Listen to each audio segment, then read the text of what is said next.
What's going on, everyone? Happy Sunday. Hope everyone's having a good one. Oh, how are we all doing?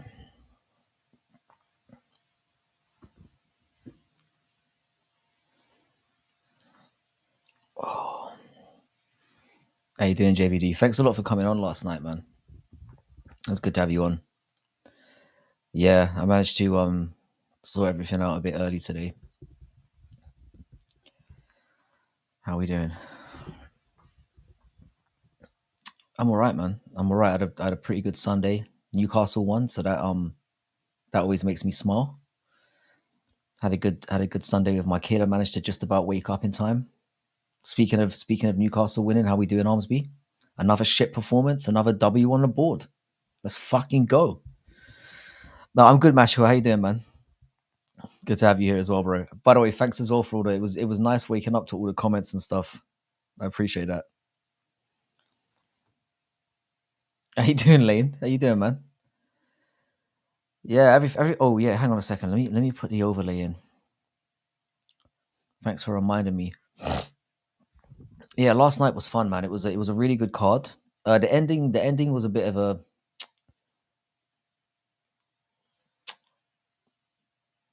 letdown. I'm gonna say I'm not necessarily so much talking about the winners and losers, which we can get into. It was more that the you meant every comment. I was genuinely like I was chuckling my way through some of them. Like I could see how buzzing you were. I imagine you had the night of your life. Yeah, the thing is, yeah, it was yeah, Sugar was very, very disappointing.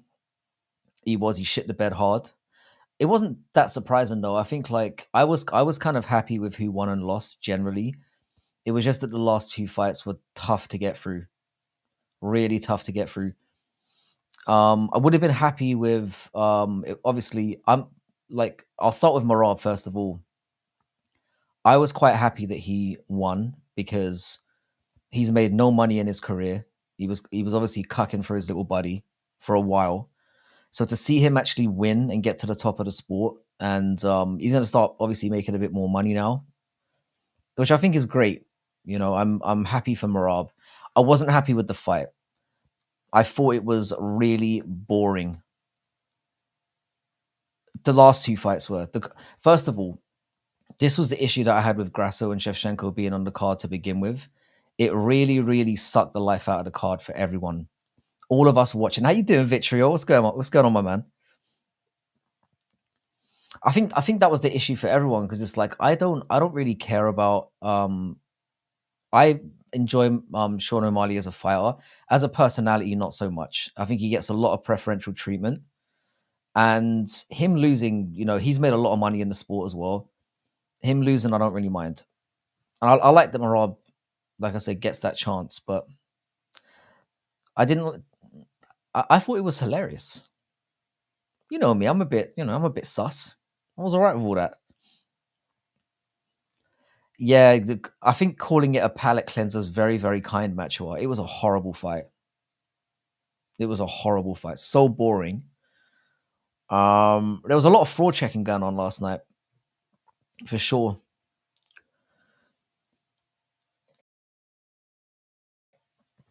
Yeah, Armsby. It was not a very good performance. We were good for like the first 20 minutes, and then we were pretty much shit for the next however long, and then we pulled out the bag somehow. We're still winning, but I have my concerns. We've been playing pretty badly. How's it going, Dad? You're right, man. That's exactly how we felt. Like the card generally was very, very good. Like up until the co-main, we got some really good fights, but then it just fell off a cliff. As soon as it got to the co-main, you literally felt the fucking air just get sucked out of the room. It was such a shitty fight. And then by then, I was saying all the way up to the build up that the entire card is contingent on those two, the co-main and the main, and it was just awful. How you doing, Juice Man? How you doing, Crystal, as well? I'm perfectly fine with O'Malley losing. And that fucking split on Aldana's head. There's a lot to talk about on that card. There was a lot. Do you think Chenko is going to retire soon? I reckon she loses her next fight. I don't reckon she retires, but I reckon she loses to. Actually, I don't know. Flyweight's kind of shitty. We had plenty of like fight of the night contenders, plenty of them. How you doing, B7? Yeah, B7. I think that was Smelly Fingers. He had a bit of a rough night. I'll put it that way. I like Smelly Fingers. He sent me some DMs and stuff as well. I think he was quite pissed off. I think he thought that I kicked him out, which I didn't. But he seemed very pissed off. But it kind of is what it is. Yeah, the list of champions we've got now are not great. But it's weird how MMA works. We had like strikers were taking over for a little while. We had Leon, we had Sean O'Malley, we've obviously got Alex Pereira. And it looked like strikers were starting to take over the game again and being able to neutralize wrestlers again. And then out of nowhere, wrestlers are back on top again. Yeah, I didn't realize how bad it was. There's a video going around on X where they showed them like separate. She literally had a gap in her head. It was disgusting. It's the worst. It's the worst injury I've seen. Be good to have you, Westy. Are you able to Is your mod status stuff all right now? Because I was trying to sort it out earlier. I don't know what's going on with like head mod status, but it's a bit weird.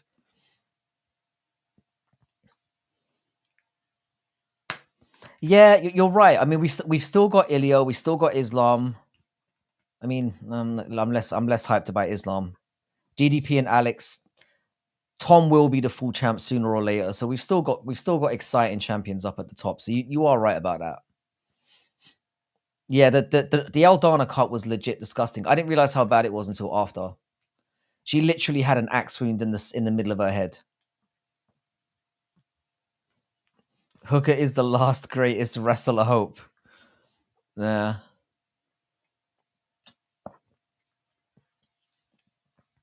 Yeah, Hooker's actually dangerously close to getting it. I reckon it wouldn't surprise me if they did Hooker versus Makhachev again. They're gonna keep giving Makhachev more layups. Are we doing Bismarck? How you doing, my man? Shout out to Bismarck MMA's channel. Good to have you here, my man.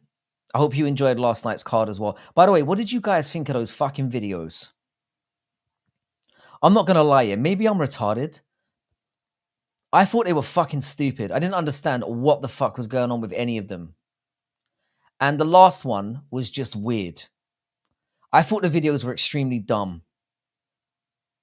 Hooker has Chris Benoit energy. I don't know. I've got a few other people on the what I like to call the Chris Benoit watch list.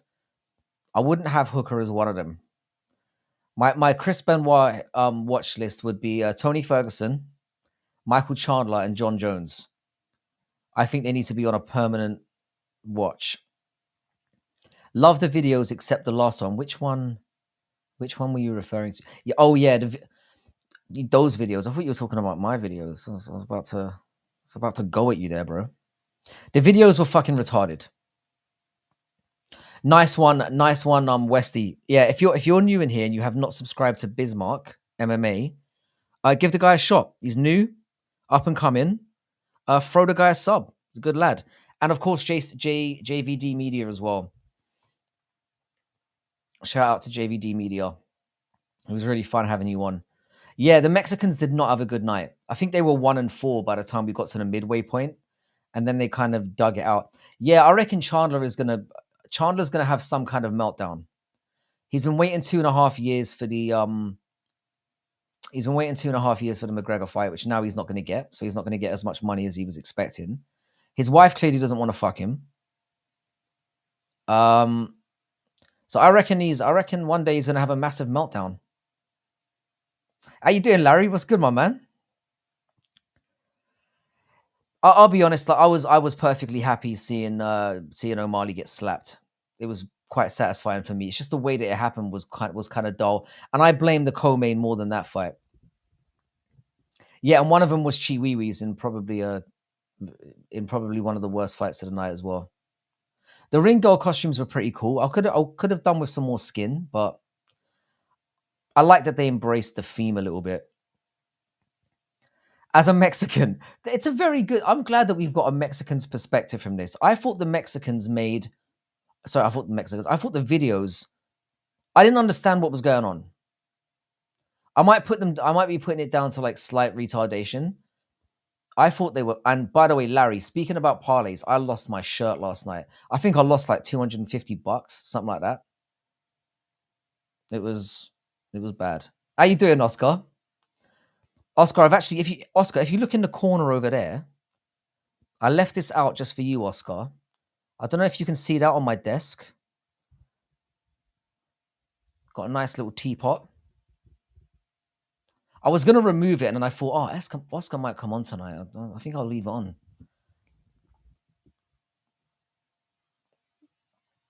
Yeah, Bismarck, I saw your video on O'Malley's loss, and I'm kind of with you. O'Malley is a bit jarring, so fuck him. I thought the videos were dumb.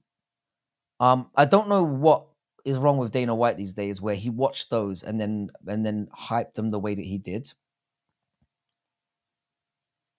Maybe I'm missing out. How you doing, Torren? By the way, I forgot to give you a shout out when you came in. Good to see you, bro. I don't get it, boys. Like I said, maybe it's because I'm not very like I'm the kind of person who goes to an art gallery and I'm just like I'm bored. I don't like museums generally. I'm not a very cultured person, so it could be that. Like when I saw as I was watching through the videos, you could see we were all literally sat there thinking, "What does it all mean, Basil?" I was confused. I didn't get what they were trying to say in the slightest. The O'Sally glaze was annoying and absolutely cringe. He's been given every fucking advantage possible. And the funny thing about O'Malley now is he's in a very awkward position because he's gonna get fucking wrestle fucked by everyone he fights. The two guys who are at the top now are both wrestlers. So he's not gonna actually. I don't like his prospects at bantamweight. And looking at the way he's fighting now, I don't think he's got much of a chance against somebody like Ilya either. The thing is, Matua, I love like there are some museums that I enjoy. But what I'm saying is, generally when I'm not very cultured, is what I'm saying. I'm not heavily into like architecture or like art. I think art exhibitions are more of an example. Like I don't go to an art exhibition and I think, oh wow, this is so derivative of. I'm literally like bored within 10 minutes. Call me retarded. I don't give a fuck. How you doing, top of New York? O'Malley is fucked. He's never going to be a champion again, and he's got some horrible, horrible matchups to come. How you doing, hey girl? It was really good to have you around as well. I really appreciate you turning up because I see you around a lot, hey girl, and you're yeah, like I said, you're always fun to have around. It was a funny stream to have. I think everyone was low energy. It was obviously the middle of the night. But yeah, a lot of people came out of that amazingly. Diego Lopez's stock is as high as it could be. He might be getting a title shot next. Ribovix is definitely one to look out for as well. I thought that was fight of the night. I thought Ribovix and Zellhuber was fight of the night, especially that third round. Fucking hell! And like I said, the energy was high. We were all enjoying the card. And then, like I said, man, just Valentina and Grasso just sucked the life out of the entire thing. I almost didn't make it to the end.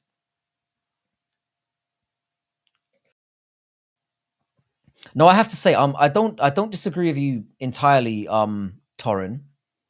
I think Lopez is probably the biggest threat to him right now. The way that he was, his cardio was on point. The striking was amazing, and he looked very difficult to take down. And when you get him down, like I said, his jiu-jitsu is good enough. Lopez is young as well. You're not retarded. I'm slightly retarded. I'm a bit retarded. A skosh. Yeah, Merab. The thing is about Merab, I know that he doesn't tend to control. Merab has improved every time we've seen him fight. Merab is a dog. Merab works himself to the bone. So I'm actually glad to see somebody who's not necessarily, because Merab doesn't have that much to his game. But he was winning against O'Malley in the striking at a certain point. Because O'Malley was so worried about getting taken down that he started losing the striking battle. And you could see the look in his eyes. By the end of the second round, it was over. You could see he was done. There was no way he was losing. Yeah, 29. 29 is, considering where he's at, Lopes has had what, 20 professional fights now? So at 29, he could be getting a title shot in his just after he turns 30. I think Lopes gets a title shot next. I think they give him the winner of Max and Ilya. I think that's what he's getting. Ortega's Ortega was another one. You saw the light go out of his eyes at the beginning of the first. You could see he was like, look. The thing is about Ortega is he usually wins by dogging it out through the first round. His opponent gasses out a little bit, and then he's able to kind of take over. You could tell that Ortega had no chance of getting him down and no chance of hurting him. How did Ryan Garcia survive that? I'm not understanding the reference, sir. Can you elaborate a little bit? Yeah, Mature, I've got to agree with that. I like any fighter who, I don't know, they can, where hard work kind of, they say that hard work kind of beats talent that doesn't work hard. That was the epitome of, I don't even know what happened in the boxing as well, by the way. I'm assuming Canelo beat the fuck out of whoever he was fighting. Do you have to wear a knife vest when you leave your flat? I don't live in a flat. I live in a fucking mansion. Cunt. And no, I don't, because I don't live in London. I don't. If I was still in London, yes, but I don't. I live in like a town basically now. I got the fuck out of London because I'm a pussy. And I got little kids, or a little kid. That came across Diddy. My mistake. I have a young son, and I'm not up for all that stabby stuff. All the losers of last night should be damn grateful and be like, damn, at least I'm not Irene Aldana today. Very good point. Irene Aldana looked like she got hit with an axe to the face. Irene Aldana looked absolutely fucked. Canelo barely beat the fuck out of Berlanga. Is that right? Yeah, like, who cares? I'm assuming it was a bit flat, yeah. I can't stand boxing cards in general. As much as we complain about the UFC, I've maybe seen one boxing card in my entire life that I've enjoyed from beginning to end. And it was that 5 versus 5. I don't know if you guys remember that. It was the Queensbury versus Matchroom card a couple of months ago, where they had Frank Warren's guys versus what's his name? Oh Jesus, what's that guy's name? That fucking British dude, the one who's the manager of Joshua. Yeah, her face was fucking destroyed. Legit, they showed a little shot of it afterwards where they were kind of pinching her forehead. You could see her skull, and she probably got about 70K for that shit. So she basically made nothing that night because all the fucking reconstructive surgery she's gonna need. I'm not going to switch up. I thought Ortega would win. I'll be honest here. I thought that Lopes was going to win, and I made that very prediction on Tapology. But I had to bet on Ortega because at plus 350, with the experience that he's got, I had to go for it. For some reason, they introduced Ryan Garcia. There was a lot of fuck ups that night. They introduced what do you call it? Crawford as what's that rapper's name? Kendrick Lamar. Yeah, they had Figgy as Kendrick Lamar. Crawford. They made a couple of fuck ups. Face off to that Queen's boxing event was weird. Them at the round table. I thought that was very entertaining. And also, if you look at the promos they did for that, it was really tight. They had it was like a lock, stock, snatch style promotion video. I thought it was cool. If it was a 5-rounder, I think Ortega would have won. I was saying that at the time. I was saying I thought it should be a 5-round fight. I kind of disagree though. The dangerous thing about Lopes is Lopes kind of has a gas tank. I don't think he was looking like he was gonna fade enough to lose that fight. Yeah, I saw that match. That was hilarious, and it was slightly racist as well. I've got to say. How you doing, Anakin, my bro? What's good, man?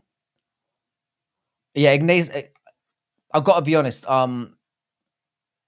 He really surprised me.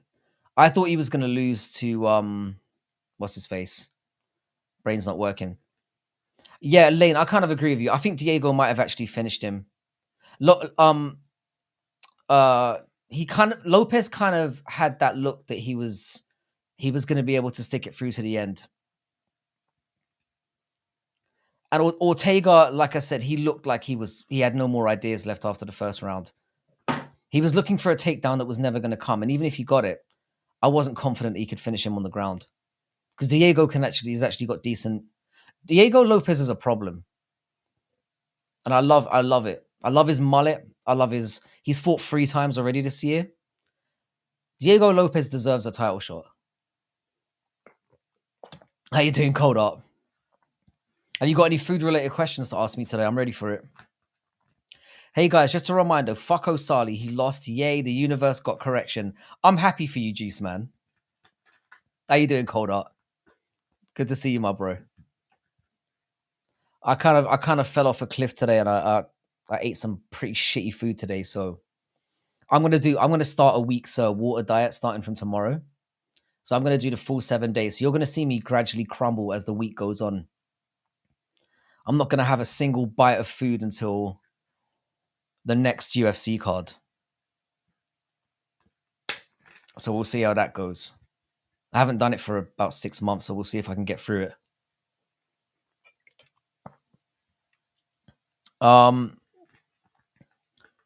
Yeah, Diego deserves a shot. I completely agree. To be fair to Brian Ortega's braids, he always comes looking pretty tight. He's got a weird fucking head though, that guy, the fucking alien. How you doing, Crossover? I hope you enjoyed the card, my man. I'd love to know your thoughts. Brazil sweep, not so great for me. Mexico had a pretty diabolical night. I think they went 3-4. It weren't great. How you doing, Fight Society? Shout out to Wyatt, by the way. Check out Fight Society's channel. I was on there live, I think the night before. It was on Thursday night, right? Had a great time. We were on together for like 2 hours, and it was a really nice conversation. Really enjoy. I can't remember the last time I enjoyed doing a live that much. It was cool. I don't think I'm doing watch-alongs anymore, by the way. Fuck watch-alongs. Benoit Saint Denis is going to be back. I disagree. I think he's going to get beaten by Moicano. I don't think Benoit Saint Denis is that good. I think he caught a little bit of a. I said he was going to get slumped by Poirier, and I made a lot of money that night doing it. I don't think BSD is going to be anything special. I think he's going to be a fun fighter to watch, but I don't think he's going to get anywhere. Ribovics has like T-Rex arms, and he did so well last night. Oscar, I lost a shitload. I lost at least $250 last night. It was bad. It was bad. Excellent job there, Westy. Yeah, go and subscribe to Fight Society. Like, honestly, it was the most fun I've had doing a watch along, or not a watch along, but a live in a while. It was a lot of fun. Such a chilled one. His chat is fucking awesome. Joe Hogan in the building. How you doing, my man? Mexico won 1 fight. I think they technically won 2. Did they? What Mexicans won last night? I can't really remember. I think it was 2. Technically 2. Technically. Yeah, I had a lot of fun. I had a lot of fun doing that live with Wyatt from Fight Society the other night. It was so much fun.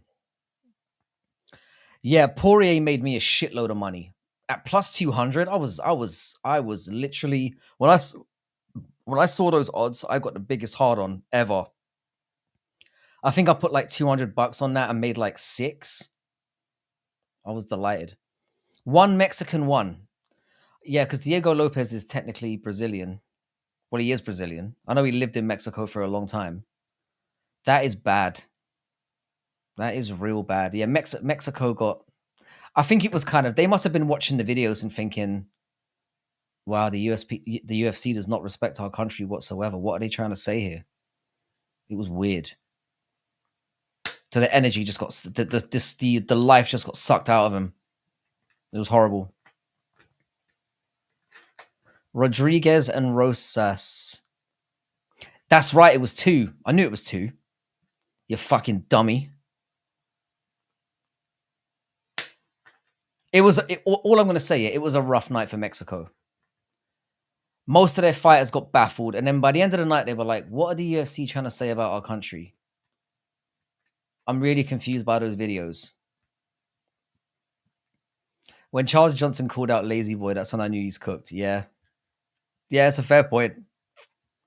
Charles Johnson is the hype murderer. Yeah, Bismarck, that's a nice one.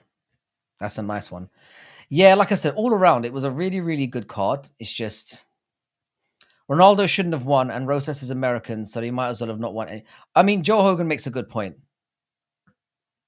I thought Ronaldo kind of won.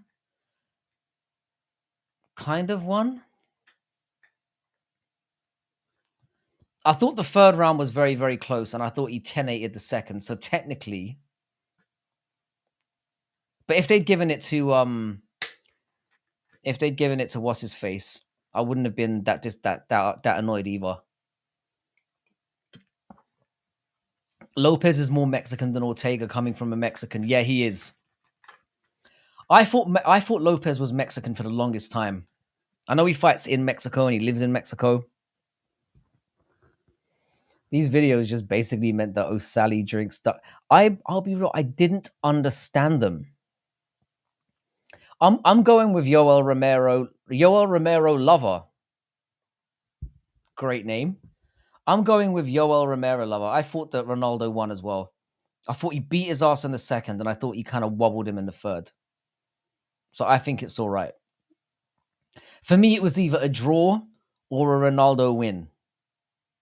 You couldn't have given it to Ode Osborne, which is why I'm kind of happy with at best for Ode, it was a draw.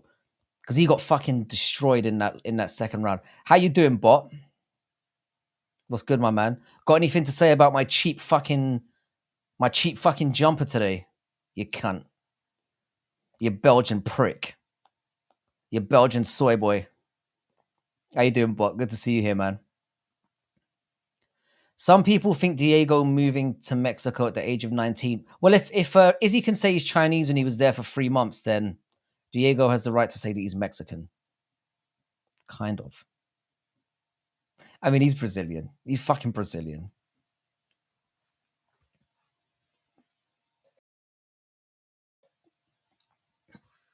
Yeah, who's not showing any love to JVD? JVD, you were very entertaining last night. It's not a suit. It's not a suit, you fucking inbred retard. You Belgian bastard. I don't know where that anger came from. I'm sorry, bot. I think I'm still upset that I lost so much money last night. I shouldn't be taking it out on you. I'm sorry, bot. Fucking cunt. Mackenzie has the right to say she's Brazilian. She's definitely got a Brazilian booty. Well, Lopes is actually half Mexican. If that's correct, mate, I feel vindicated because I said that Lopes was Mexican up until like a few days ago, and I got absolutely fucking cooked. I got cooked by my own chat. They could not wait to call me out and say that I'm a casual dumb prick, which is kind of reasonable. It's good to have you here, bot. Though I hope you enjoyed the fights last night. I did up to a certain point. Yeah, Ribovics. I thought Ribovics and Zellhuber was the fight of the night. I genuinely did. Why are both of Diego's surnames Portuguese then? Interesting point. I mean, he's called Diego and Lopes, which you couldn't get more fucking Brazilian than that.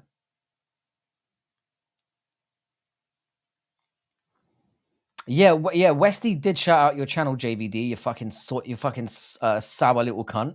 JVD went on the run of a lifetime yesterday. If we all followed JVD's picks last night, we would have all been millionaires. Except for the last one where I almost I got to admit, you almost got me to put like a big stack on O'Malley, and I'm so glad that I didn't. Because I literally lost about 200. I think I lost like $250 last night, and I was thinking, should I put like $300 on O'Malley to win my money back? And I decided not to. So I felt good by the end of the night. Ribovics versus Bobby Green. Ribovics would fuck Bobby Green's life up. So let's fucking do it. Let's get right on that. Lopes is 100% Brazilian. Grew up in the Amazonas. Yeah, I mean, he's very clearly Brazilian. He's very clearly Brazilian, but fuck it. If he says he's partly Mexican, I'm not going to hold that against him. Fuck it. Yeah, JVD, are you all right, buddy? I thought you were on fire last night. You were so entertaining. I enjoy having you on lives. I genuinely do. We started the night a little bit wildly, but I thought we settled in quite nicely. It was nice having Paradox on at the end as well. Shout out to Paradox the Chad. If somebody could link Paradox the Chad's channel in here as well. Ribovics versus Mike Davis. That would be an incredible fight.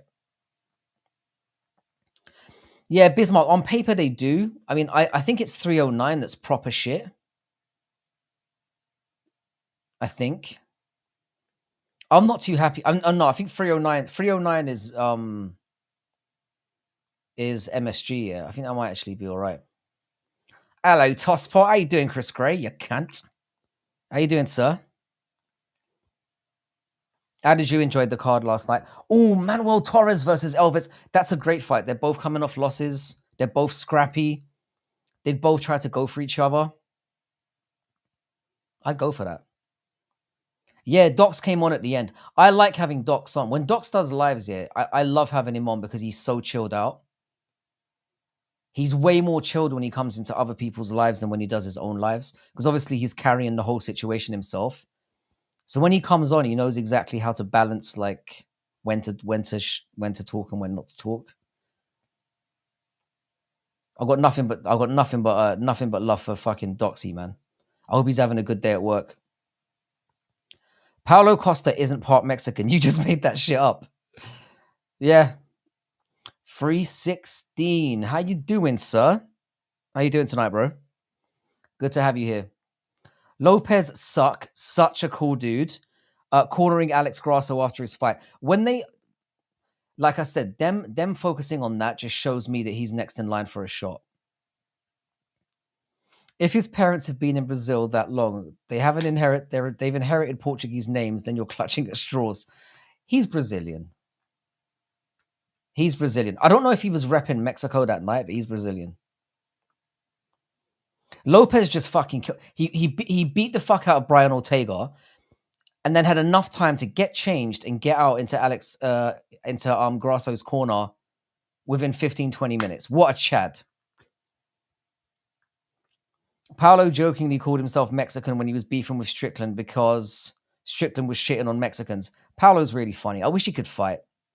The fucking meathead.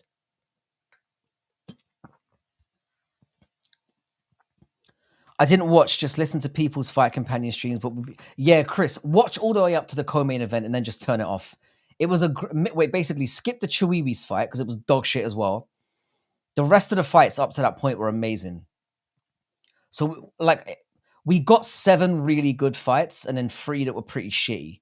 Like the first fight and the last 2, skip. Skip because there's nothing to see here. Lopes always corners Grasso, but doing it right after you've just been in a 3-round scrap is impressive.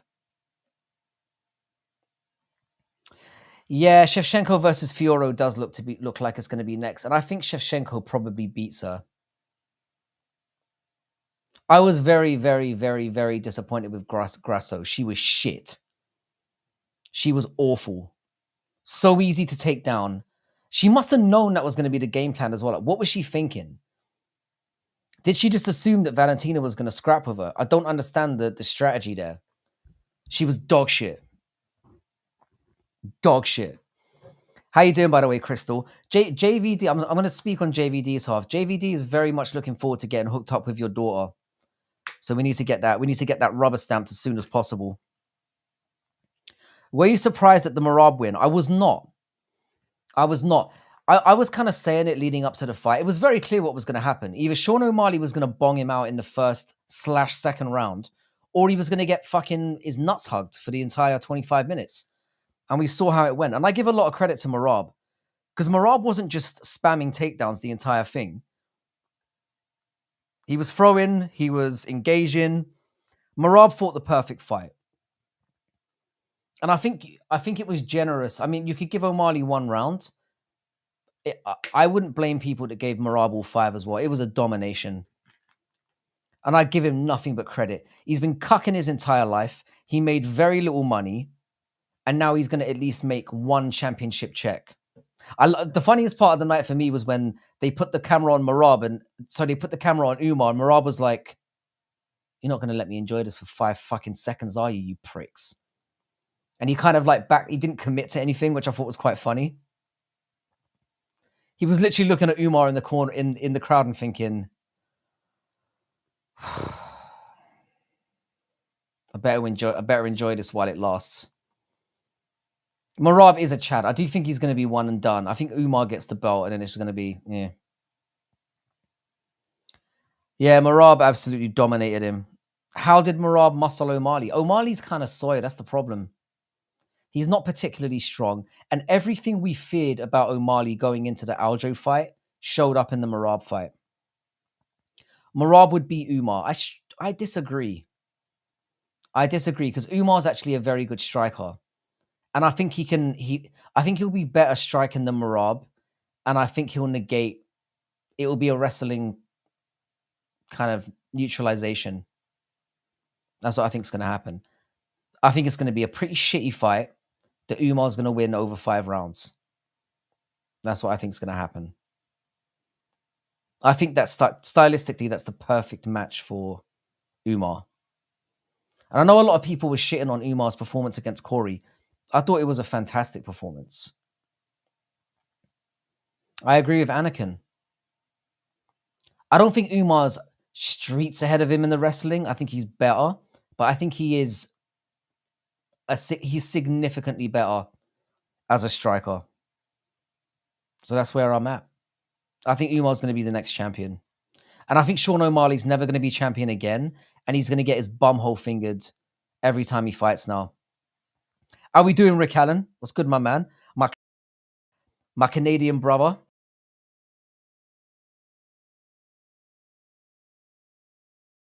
Yeah, I don't like O'Malley's chances in boxing either. Sean O'Malley is fucked now. Because he's not going to be... It's very clear that he's not going to be able to beat Merab, and it's very clear that he won't be able to beat somebody like Umar. They'll give him Corey probably, and I think Corey is as good a striker, but he's a way better wrestler. So I think if we end up getting Sean O'Malley and Corey Sandhagen out of this, I'd be very happy, because I think that would be a great fight. But I think I thought Corey was going to beat Sean before this all happened, and I'm even more convinced of it now. Yeah, Peyton Talbot could probably, but we're not going to see Peyton Talbot near the top for a while. Peyton Talbot won't get a title shot probably until 2026, based on his current trajectory, I would say. Sean will have to fight Corey or Cejudo. They could do the Cejudo fight, because I think it would do numbers, but I don't think Sean takes that. And Corey is a nightmare matchup for him, because Corey is a way better wrestler, and he could definitely hang with him on the feet. Did you have Herb Dean winning? By the way, yeah, Macho, what was all that shit with Merab and the coach? I didn't understand. You know when he stopped at the beginning and he was pointing at the red fox in the corner over there. I didn't understand what was going on there. Peace, brov, on a ferry about to watch some Seinfeld. Fucking sick, bro. That sounds like Seinfeld's all right. But I hope you have a good trip wherever you're going. Thanks for pitching up, Chris Gray, you fucking legend. You think Aldo will get a title shot soon if he wins versus Mario? No, I don't. There's too much of a queue in front of him. I reckon they do. It's going to be Umar next against Merab. And then I think they do Corey versus O'Malley. Bantamweight has kind of sorted itself out now in a weird way. I think everything's pretty clear cut. And then we'll get the next generation with like Peyton Talbot and others coming up. But I think bantamweight basically cleared itself out now. I think the logjam's kind of over. We get Umar, and then we get I don't think Aldo gets anywhere near a title shot. And I think he's got all he can handle with Mario Bautista as well. I think he's actually quite good. Rick, you actually lucked out there, missing that. I wish I'd gone to bed right. What I should have done is I should have gone to bed. If I wasn't doing a watch along, I would have gone right to bed after Lopes and Ortega, and then woken up and just seen the results the next day. Because it was a chore to get through. It was like 6 o'clock in the morning at that point, and we were all exhausted. Like, fair play to JVD, fair play to Paradox and to No Chill, and obviously to Jax as well. Less to the Americans, because let's face it, it was 10 o'clock at night. You fucking lucky pricks. But to the UK guys, we were sucking on fumes at that point. What was Tim Welch doing? What chores should O'Malley do for Merab after the loss? Oh, I think I'm not going to go there. I was about to say something really zesty there. I'm going to stay out of it. I'm not going to say it. Yeah, bro, the videos in between. I'll be honest, yeah. When we got to like the end of the fourth fight, I was thinking, do you know what? This card is moving along at a nice pace. By that point, it was like 1:30 in the morning. I was thinking, wow, we might actually get finished at 3 o'clock. Nope.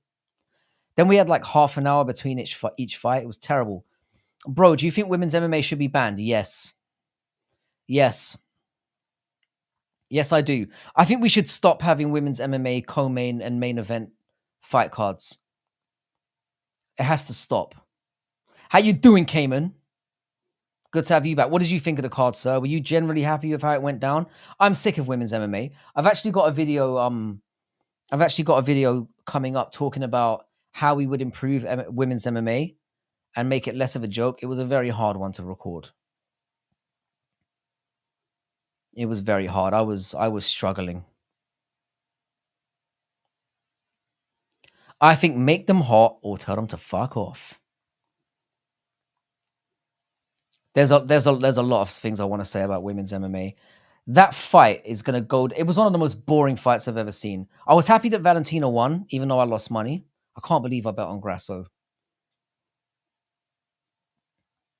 Yeah, Ariane Lipsky could be a ring girl. I'll go for that.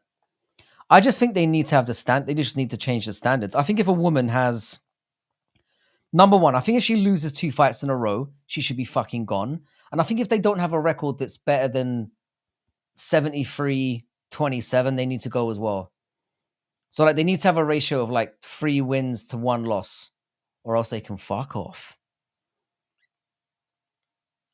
Yeah, that Grasso fight was horrendous. Congratulations. The only thing about Shevchenko that I really like, or that I don't like, is watching her dance at the end. I think it's so cringy. Fuck her. Yeah, Aldana's face was. She basically got her melon split open. And I was saying this to the chat earlier. I didn't realize how bad it was until they started double pinching her head, and you could literally see her, or kind of see her brain. She was fucked.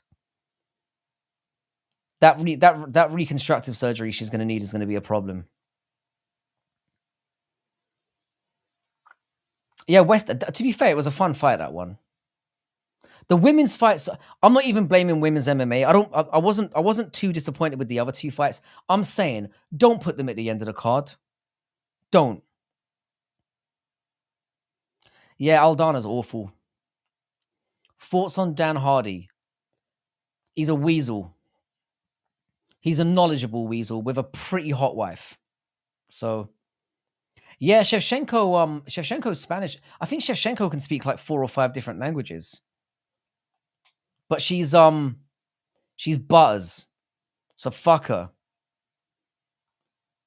And she killed every bit of momentum that card had. But fair play to her. Fair play to her. I blame Grasso for that more than anything. She just didn't have an answer to it. But yeah, Dan Hardy's a fucking weasel. But he's a knowledgeable weasel. So I'm all good with him. Chenko should get deported because of it. I thought you were on her side. Bro, you versus Dan Hardy. You are both from the UK. You could set that up for a live stream. He's not going to want any part of me. He doesn't want none of this smoke, bro. We know how sensitive Dan Hardy gets as well. I don't think he didn't. To be fair, I'm not that bad. I'm quite nice. I was Dumont was one of the people I was very impressed with because I thought she was going to lose. She's been knocked out a couple of times. She's fought a few cans. Whenever she's fought anyone good, she tends to fall off a cliff. I thought she was one of the most impressive performances of the night. Oh, Greg Hardy. Yeah, Greg Hardy's a proper bum. A proper bum. I'm amazed they keep giving him fights. I don't understand it. He keeps getting walloped. If I had that cut, I'd quit 100%. I don't think she knew how bad it was. But fair play to her. She chatted it out. Shevchenko might be a cyborg. Something about her. She fights. She knows a billion languages. Yeah, she was probably... There was a lot of talk that she might be like an undercover, like, what do you call it? KGB agent. She's got all the markers, doesn't she? The gun on the hip, all that stuff. I just find her annoying, and I think she's butters as well. But a very good fighter. And to win a title at her age, impressive. She's definitely improved. Kyrgyzstanis are a bit scary as well. Valentina's sister's quite hot, but she can't fight. So awkward. Did you say she's half Peruvian? Yeah, she's Kyrgyzstani though, isn't she, Valentina? I'm pretty sure she is. Bro, are you in London? I'm not in London right now, but I grew up in London. I live in Cambridgeshire now. So I live out of the city. I'm too old to be getting chased running across a supermarket car park these days and having some little tow rag try and stick me up for my bag of weed. I can't stand living in London anymore. Diddy versus Merab to cancel out the grappling. That should be his punishment.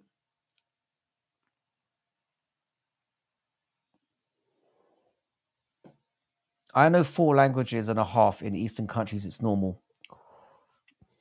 I wish I'd grown up knowing more languages. Valentina is half Ukrainian, half Peruvian, but born, raised, and represents Kazakhstan. Well, I did not know that. I didn't know she was half Peruvian. She doesn't look it, to be fair. She doesn't have that look about her. Not particularly.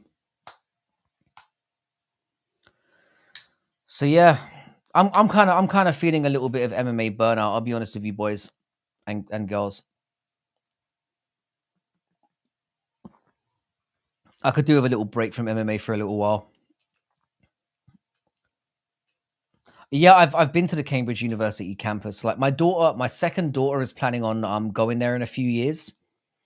So we did like Cambridge University is really nice. They've got a lot of colleges as well. It's a pretty massive university. I think she's probably going to be going there in a year and a half's time. So it's very nice. I have been there. It's a nice university. I'm looking forward to signing those checks. That 40 grand a year or whatever it is. It's going to be fun.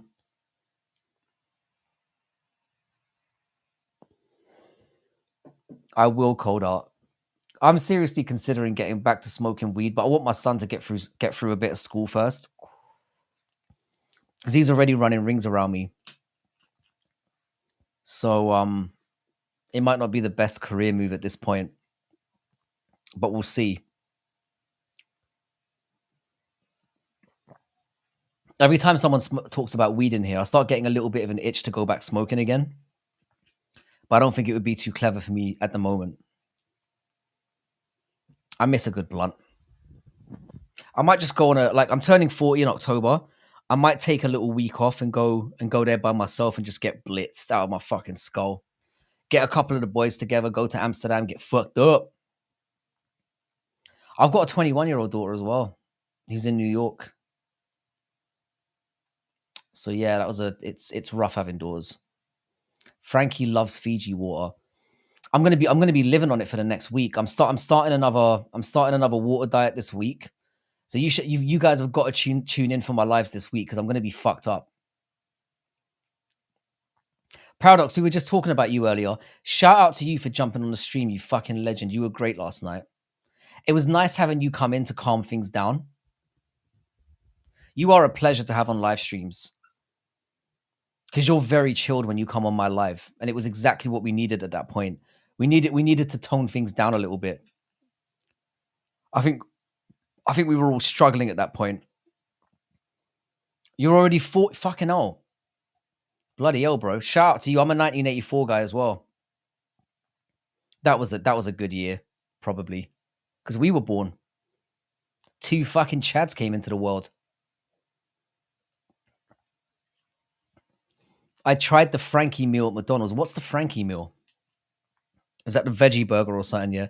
Been off weed for almost 9 years. Doubt I'll ever go back. Yeah, it's a slippery slope for me. I think if I get back on it again, it's going to be a slippery slope to the bottom. It was so incest for so long, but I had to join eventually. I was really glad to have you on. You're welcome on my lives anytime, brother. You're always a pleasure to have on there. If I get told I'm having a daughter, I'm handing out Stipe left hooks to the body. Ah.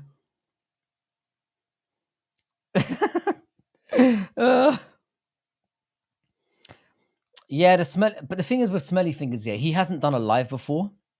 So I can understand. I didn't understand what was going on most of the time. I couldn't really hear what he was saying as well. So I got a few DMs from Smelly Fingers cooking me. Basically, he started cooking me in the chat saying I was a cunt. I didn't say anything bad to Smelly Fingers. And I didn't cook him out. I didn't kick him out. But he was sort of shouting over everyone. Which is understandable. Like he's never been in a live before. And I guess Peter, like Paradox, No Chill knows, JVD knows. You've kind of got to give everyone a little bit of time to talk.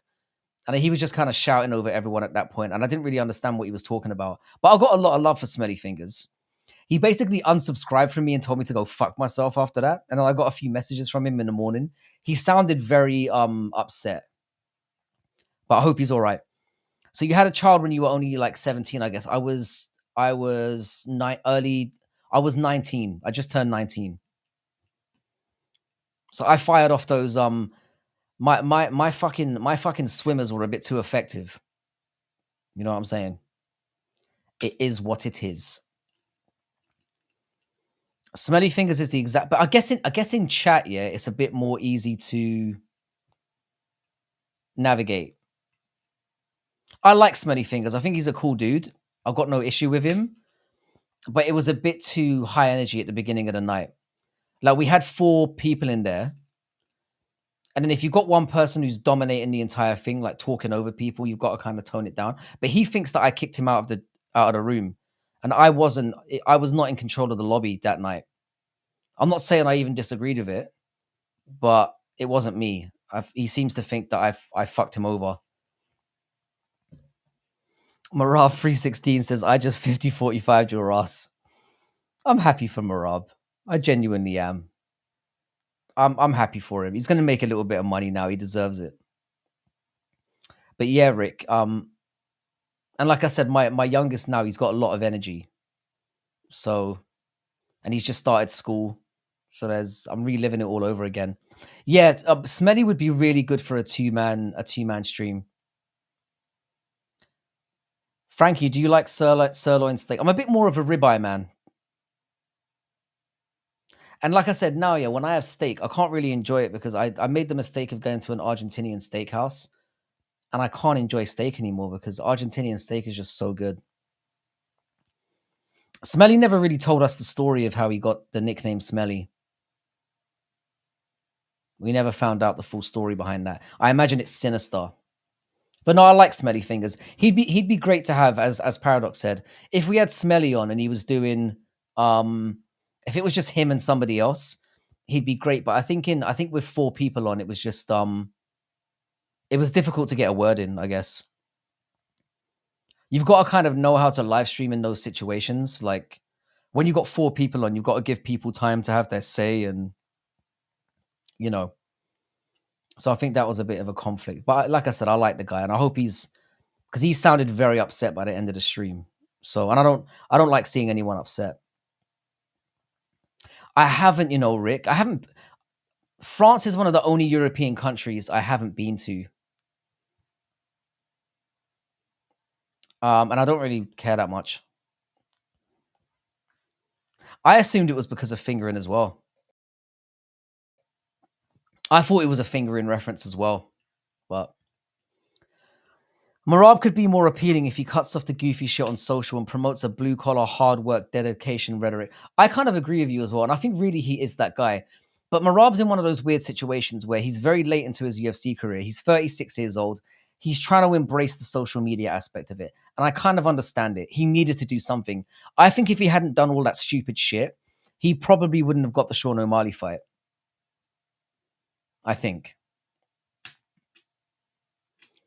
And fair play to him. It got him his title shot, and it got him the belt now. And I'm very happy for the guy. I think it's going to be a very short-lived title reign, but at least he's going to get that one championship money. I really want to go to like the south of France at the end of summer. I'd love to do that at some point. The French Riviera does sound great. It's one of those things there. It's like when you live somewhere and then you end up not seeing anything within that country because you've lived there. It's kind of like that. Like tourists end up seeing way more of a country than you do, than where you live, because they want to see all those things and you don't. So it's like it's a bit weird. It's a bit weird. I'm definitely going to go to France at some point, but it's just not high on my list. I think South America and America is going to be the next place where I've been to America several times before, but I want to go to like Canada, or I want to go to America, do more of America, and I want to do South America as well.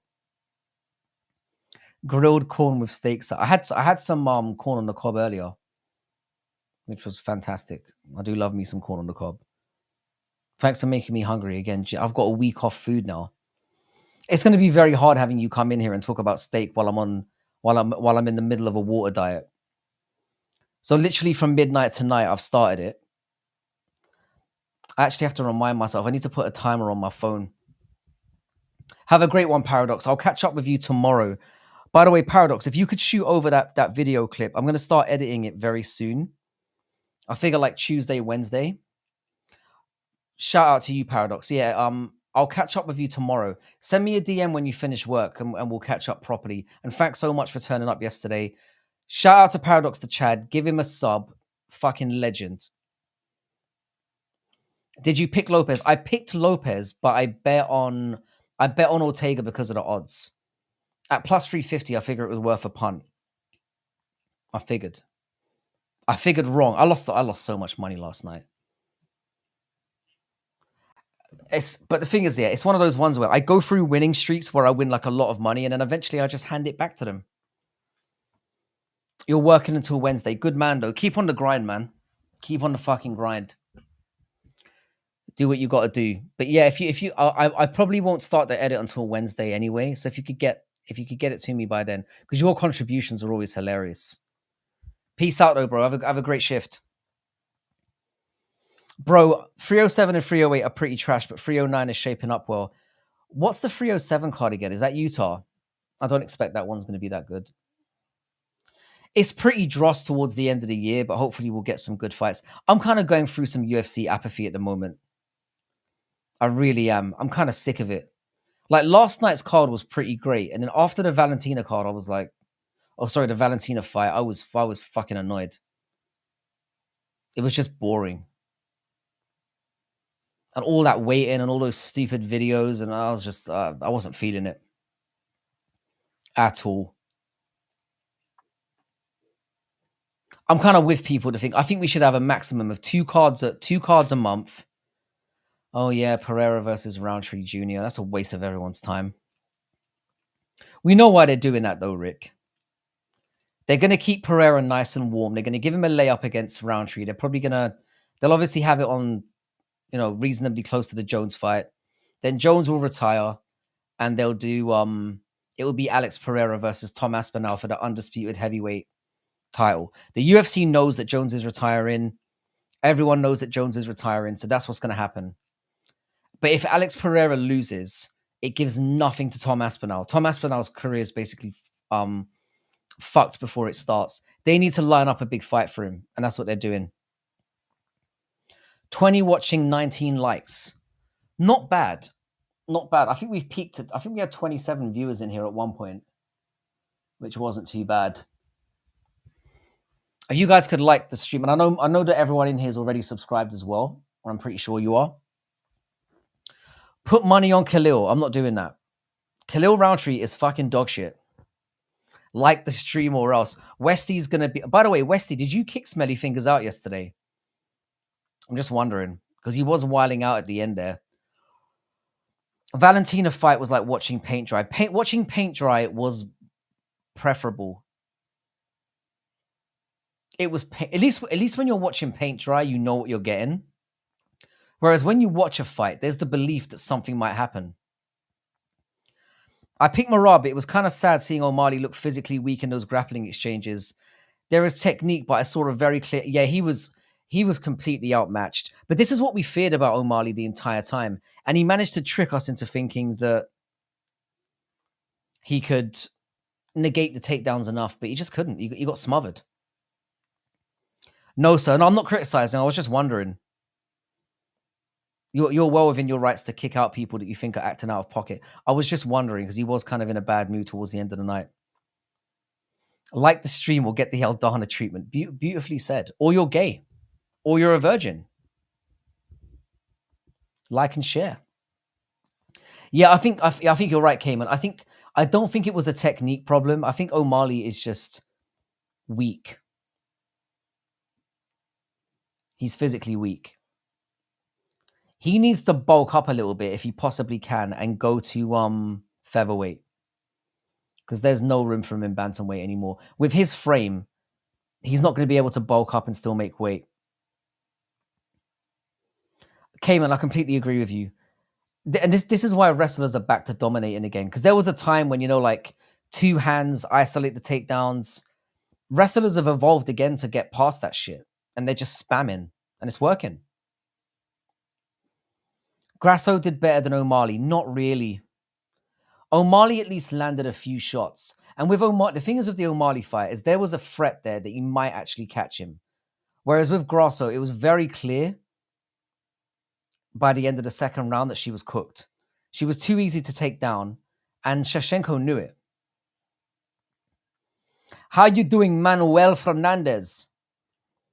I think O'Malley's a great fighter, but he's not that guy. Yeah, O'Malley's in a very tough position now because he's not going to beat Merab. It's very clear. He's not going to beat Umar, and those two are kind of near the top. And then the best fight probably out there for him right now is probably Corey Sandhagen. And I think Corey Sandhagen's too well-rounded for him. So I think he needs to bulk up, do some strength conditioning training, and then go to featherweight and see what he can do. Try and get a fight at featherweight to set him up for a title fight. That's basically where he's at. No, that's a good point with Grasso, but I never really felt like Valentina was in danger. I feel like they were kind of Hail Mary jiu-jitsu throw-ups. I'd never really felt like Valentina was in danger of getting submitted. Maybe you disagree with me on that, and I don't blame you for it.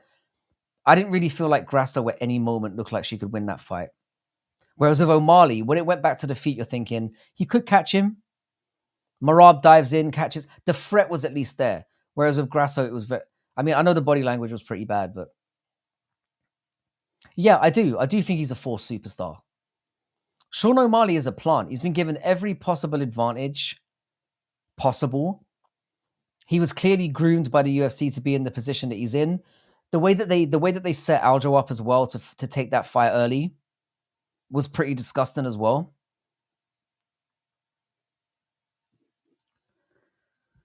So the chickens have kind of come home to roost on that one.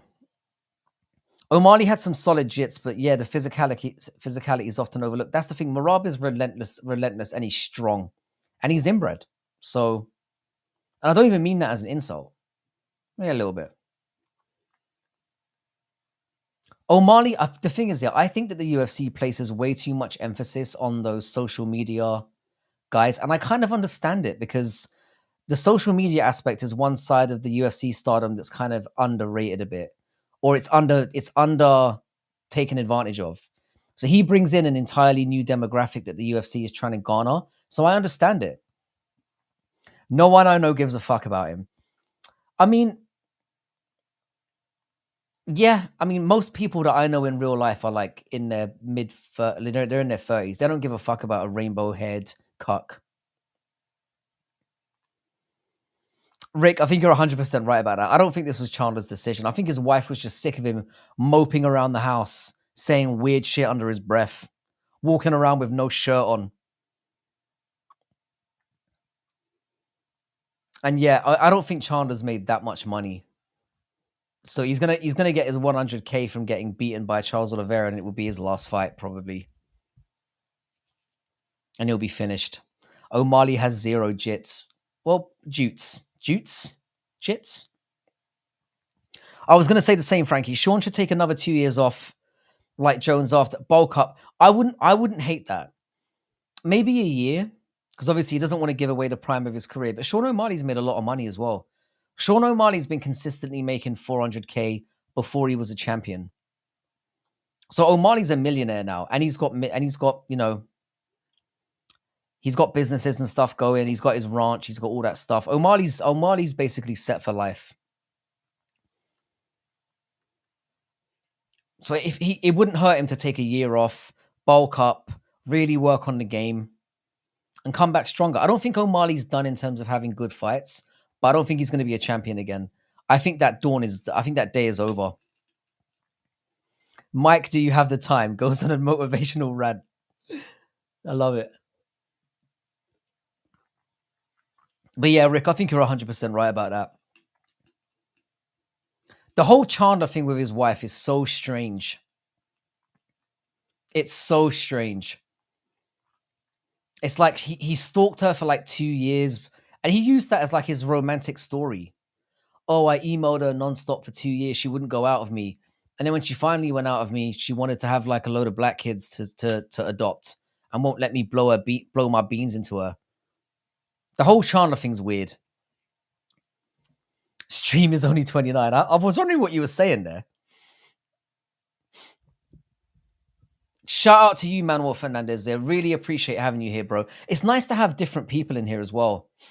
And I'm heading to South America very, very soon. So, like, great to have a South American representative in here. Great to have you here, bro. Check out some of the latest videos as well. We did some good ones recently. Hopefully we've gained a sub from you, sir, because it would be good to have you around more. I appreciate you.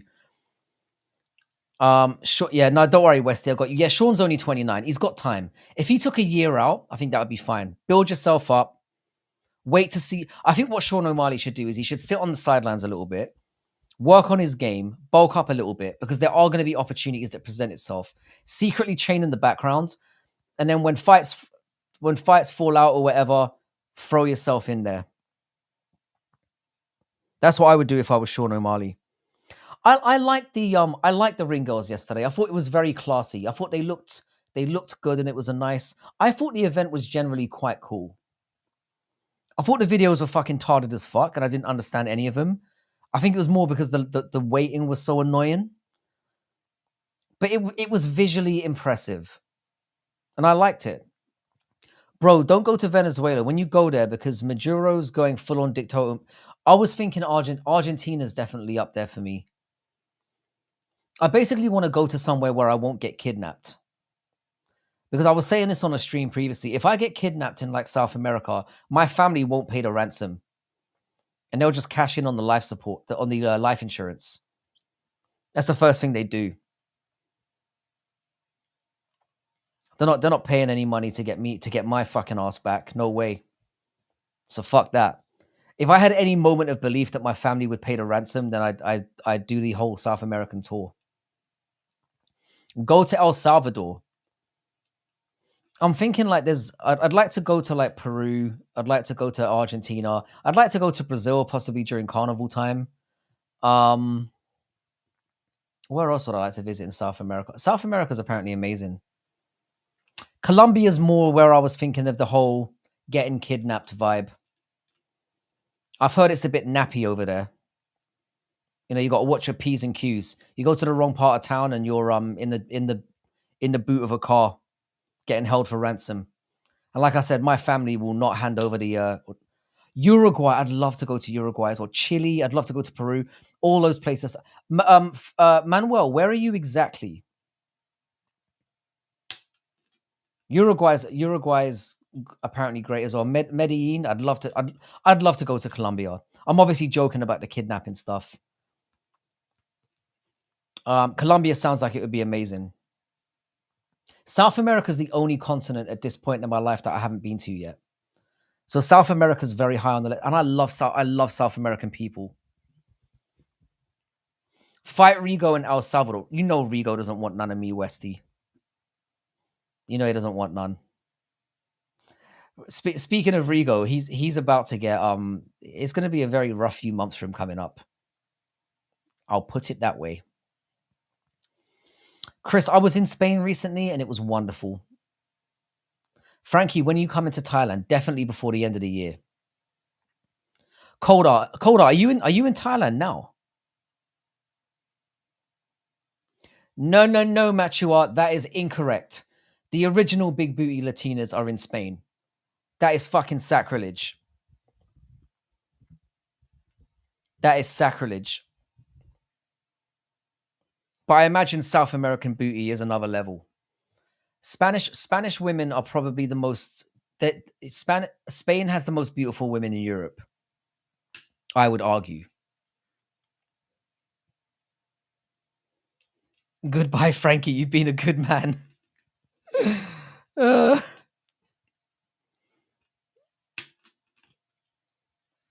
JVD, we need to do some more stuff together. Peru, beautiful. Beautiful. Peru's definitely very high on the list. Medellin has the big booty Latinas. Yeah, no, you know me, I've got Asian plague, sir. I do love Latina women. I think they're beautiful, but they're not really my demographic. I'm too obsessed with like Asian arse. But it might be good for me to diversify. We'll see. Valencia, Spain got the bitches. Yeah, Sevilla had some really beautiful women. I was in Sevilla like last month. Beautiful city. I strongly recommend it. We can't, Frankie. What's up, bro? You all right, JVD? You having a bit of a rough night? JVD, give me a shout on DMs, man. I hope you're all right.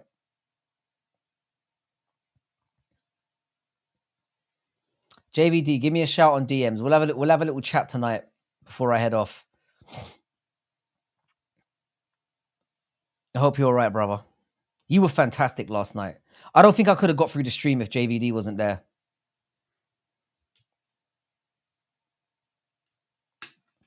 Same here. Yeah, Chris Gray, you're desperate for that apple booty, innit?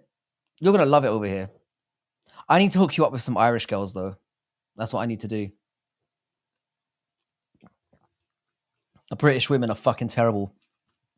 Yeah, Colombia girls are on another level. They are like more Latinas. Argentina, Uruguay, and Chile girls are more like European girls. That's disappointing. If I come to South America and I end up, hanging out with some Latinas, I want the full Latina experience.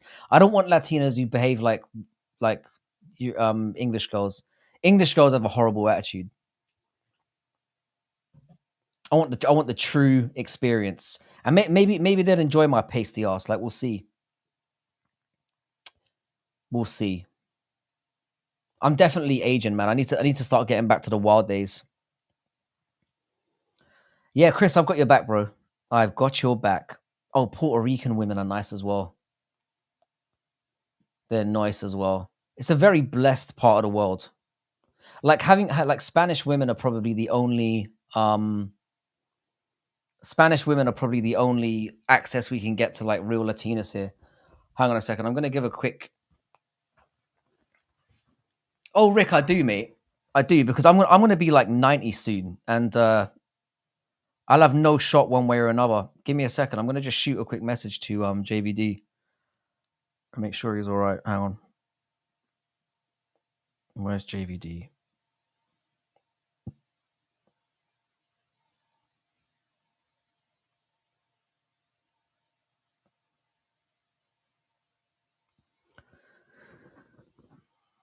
Yeah, JVD, shout out to people if you're feeling a bit rough today.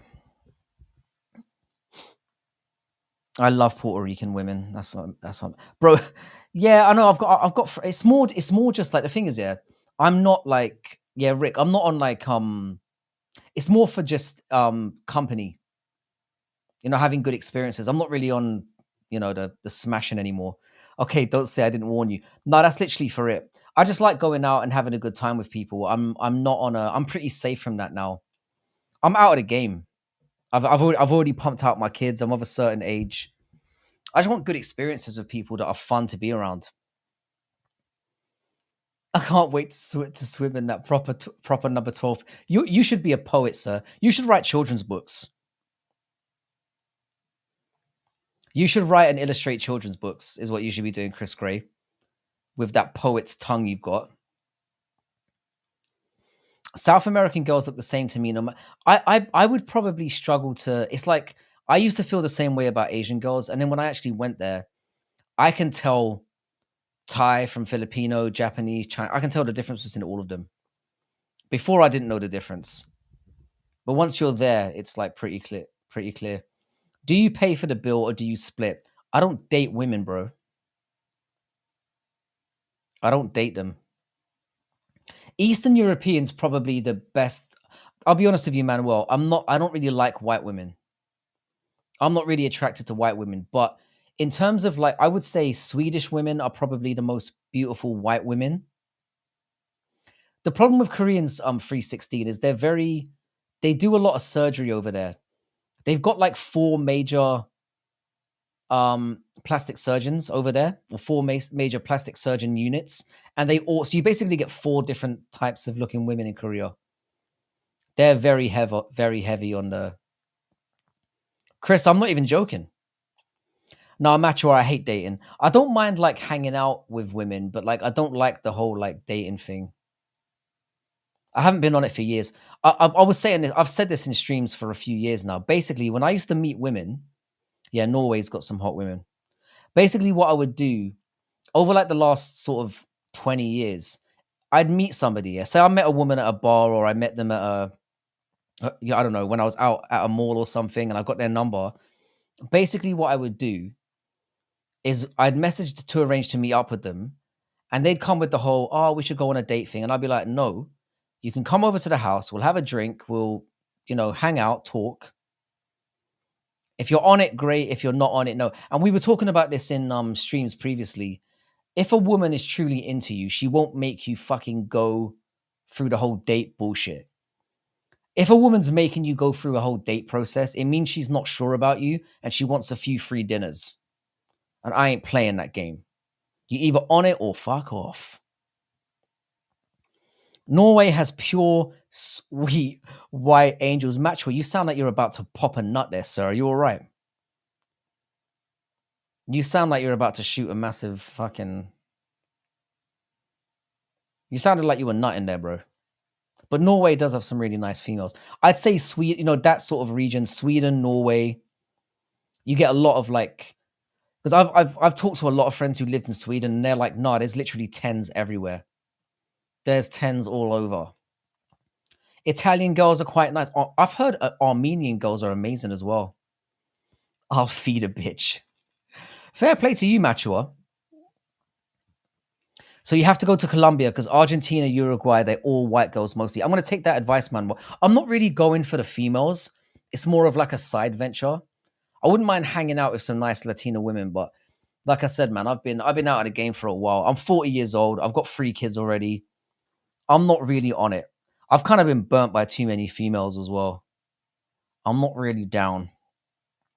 I'm dating this Latina girl and she's so overprotective. She sniffs my pillows, won't let me watch the nude scenes in movies. It's insane. Whoa. I'm not sure what to say to you there, bro. Yeah, I don't know. I don't like women that are overly suffocating. It doesn't work well for my personality. Armenian women are quite pretty. I've heard Romanian women are pretty nice as well. It's nice. They're 6'3" on average. Yeah, fuck that. I'm a short king, Rick Allen. I'm a sturdy 5'7". I ain't going out of no giant. That's probably why I don't like white women. A lot of them are sort of just a tad shorter than me. Or where Valentina is from. Chris, we need to do the whole European tour, bro. Macho, but we have a lot of ugly ones too. I mean, every country has that. I would say I would find it very hard to narrow in which country has generally the most beautiful women, where most of them are not that. It's difficult. It's a tricky one. Everyone has their types, though. Everyone kind of knows who comes into my chat that I'm fuck you, Chris Gray. I'm not 4'9". I'm at least 4'11". And the 11 is in my pants. You know what I'm saying? I wish. Frankie, have you been nervous while talking to a woman? I used to be. Like I didn't go up to a woman. I didn't go up to a woman until I was like maybe. I used to wait for women to talk to me. Because basically, I had no success when I was in school. I was basically like, I had no girlfriend until I was like 17 or 18. And then suddenly I just like started getting attention. But I'm not the kind of person who goes up to women and starts talking to them. It's not really my style, unless I'm fucked out of my mind. And then I just don't give a fuck. How you doing, crooked nose? Beautiful picture of a...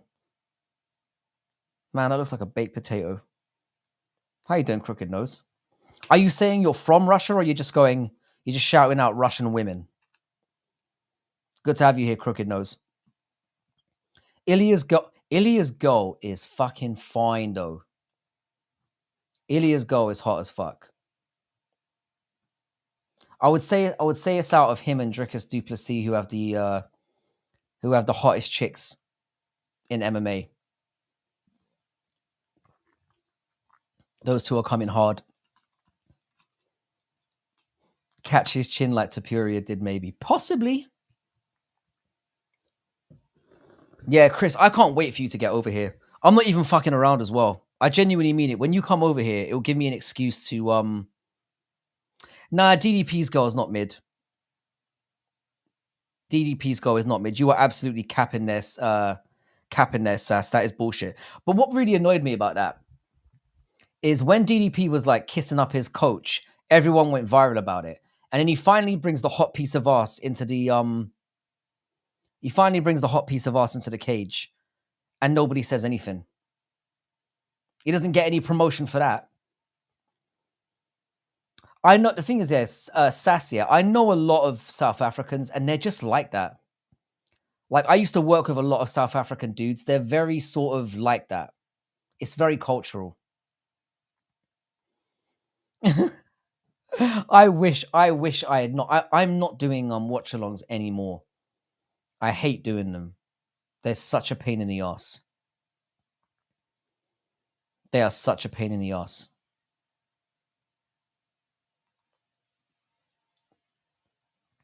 I like a little bump on the nose, high cheekbone, narrow face, big cat. Bro, that sounds like a really good combination. I'm kind of into big eyes as well. But like I said, man, I've said this on stream many times before. When it comes to women, yeah, the first thing that I look for is I need a woman to be pretty. Genuinely. I'm kind of I've always put faces first. It goes face, ass, chest, legs. And then feet come nowhere on the occasion because I'm not some kind of little fucking foot fetish little freak. Frankie, will you date a girl taller and stronger than you? Hell no. Because of my personality, I'd end up getting my ass whooped, and I don't want that on my CV. So no. The almond-shaped eyes always get me. I completely agree with you. I like those anime eyes as well. The fucking, the alien-looking fuckers. Thought you were into dudes. I can understand why you might think that, Oscar, but no, I'm a massive vagina enthusiast. See, saying vagina enthusiast rather than pussy hound, I can understand why you think I'm a sausage muncher, to be honest. Frankie, which Asians have the bigger eyes? I would say Thai women, yeah. Thai women tend to be a bit more. I find them to be sexier looking, generally. Chinese women are generally more beautiful, though. I'd say of all Asia, if you get a high grade Chinese woman, they're the most beautiful probably in Asia, face wise. And Chinese women have asses now. They've managed to get it. Frankie, do you recommend me dating a British girl or not? I would give that a hard no, Manuel. British girls are fucking entitled little cunts. Like they want all the benefits of being a woman and none of the drawbacks, and they want to spend all your money, even if they make more money than you. Fuck British girls. I genuinely mean that. Yeah, Juice Man, these gay little euphemisms just come out of me. I don't think I've ever said sausage muncher before either. It just it came from my soul, which is very concerning. A vaginist. That's fine. We can shorten it down. Thai women are fire as fuck.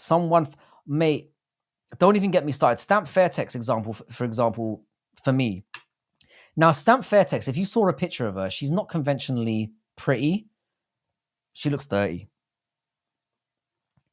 Can you recommend a top tier Chinese woman in popular culture?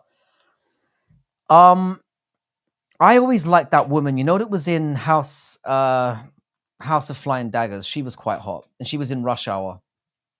She's quite hot.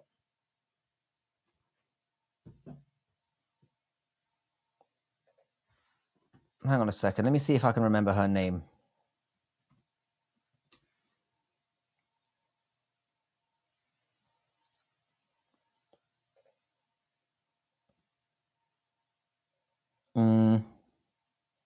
I don't know who any of these people are.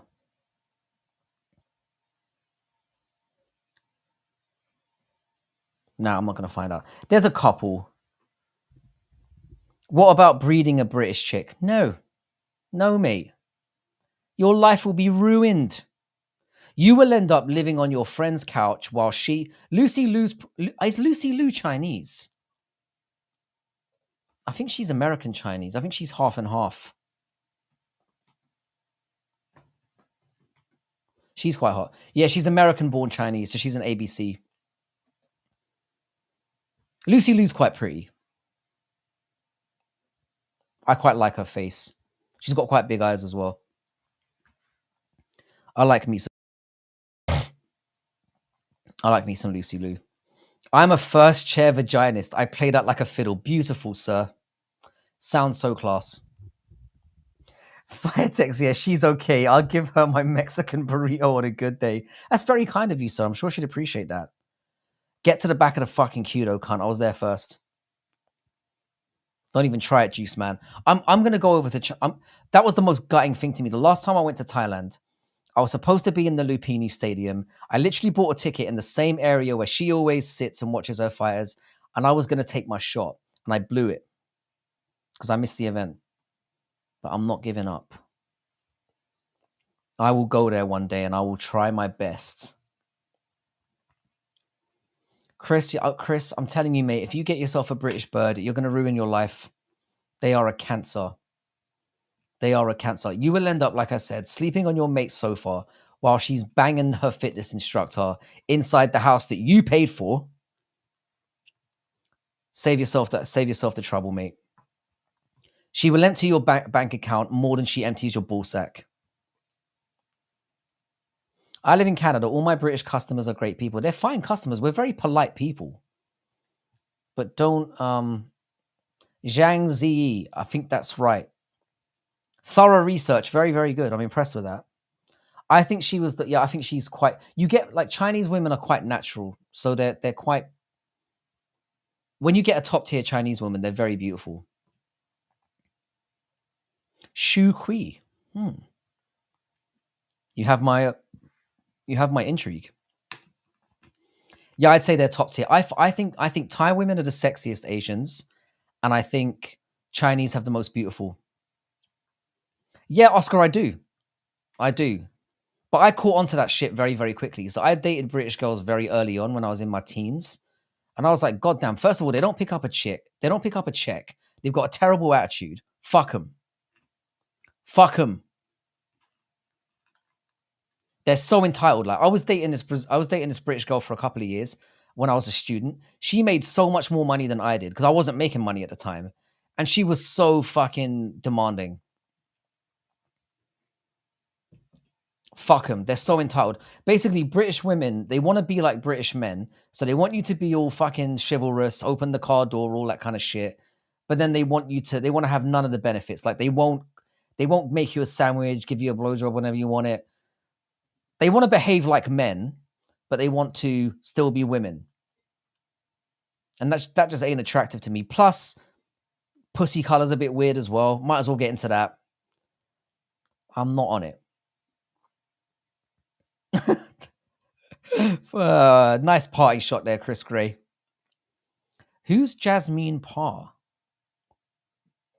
Is it Jasmine or Jasmine? Who cares? Jasmine Parr. Let's have a look. She looks like a dude. A bit. Wait, maybe I'm looking at the wrong person.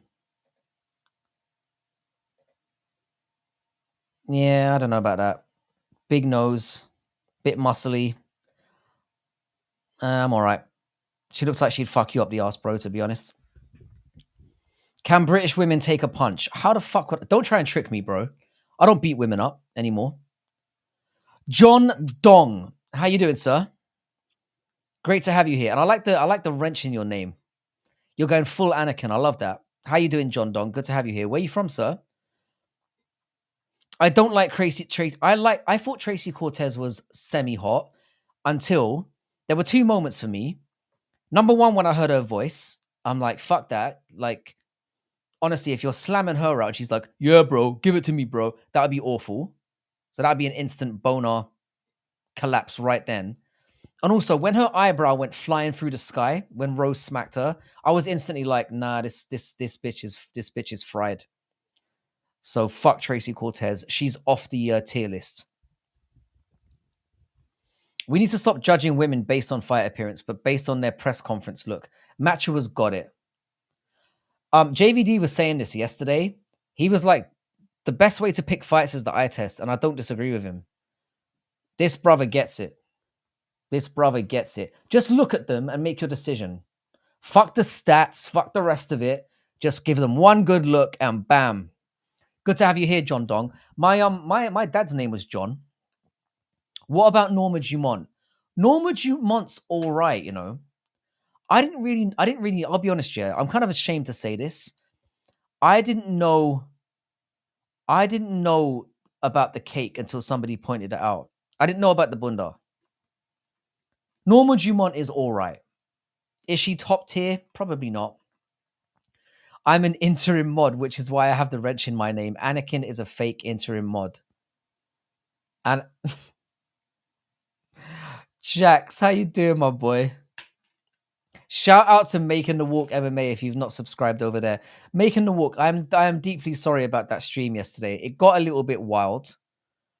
We need to rethink the process. And we need to check on JVD as well, because I think he's going through a rough time. I need to shout out to him. Westy, are you in contact with him? Make sure he's all right. Because as soon as I jump off stream, I'm going to try and give him a bell, make sure he's cool.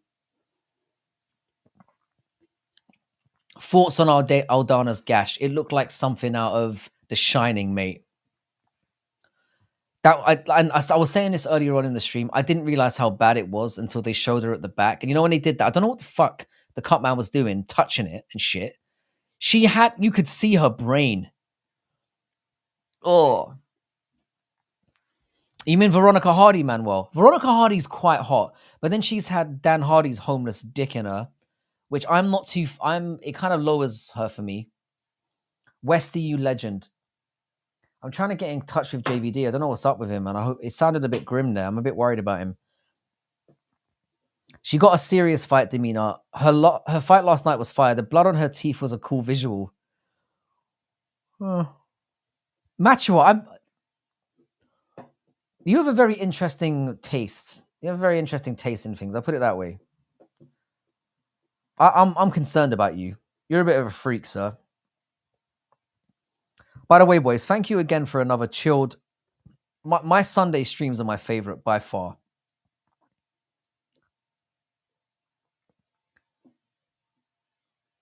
Bro, did you buy your Oasis ticket yet? No, I'm not really that fussed. They took too long to come back. I'm trying to shout at him now, Westy. I don't know what's going on with him. He seems to be going through some stuff. I need to give him a shout. Oh yeah, I forgot about that, Sass. That must have been an awkward conversation. Yeah. Khalil Roundtree did fuck Veronica Hardy, didn't he?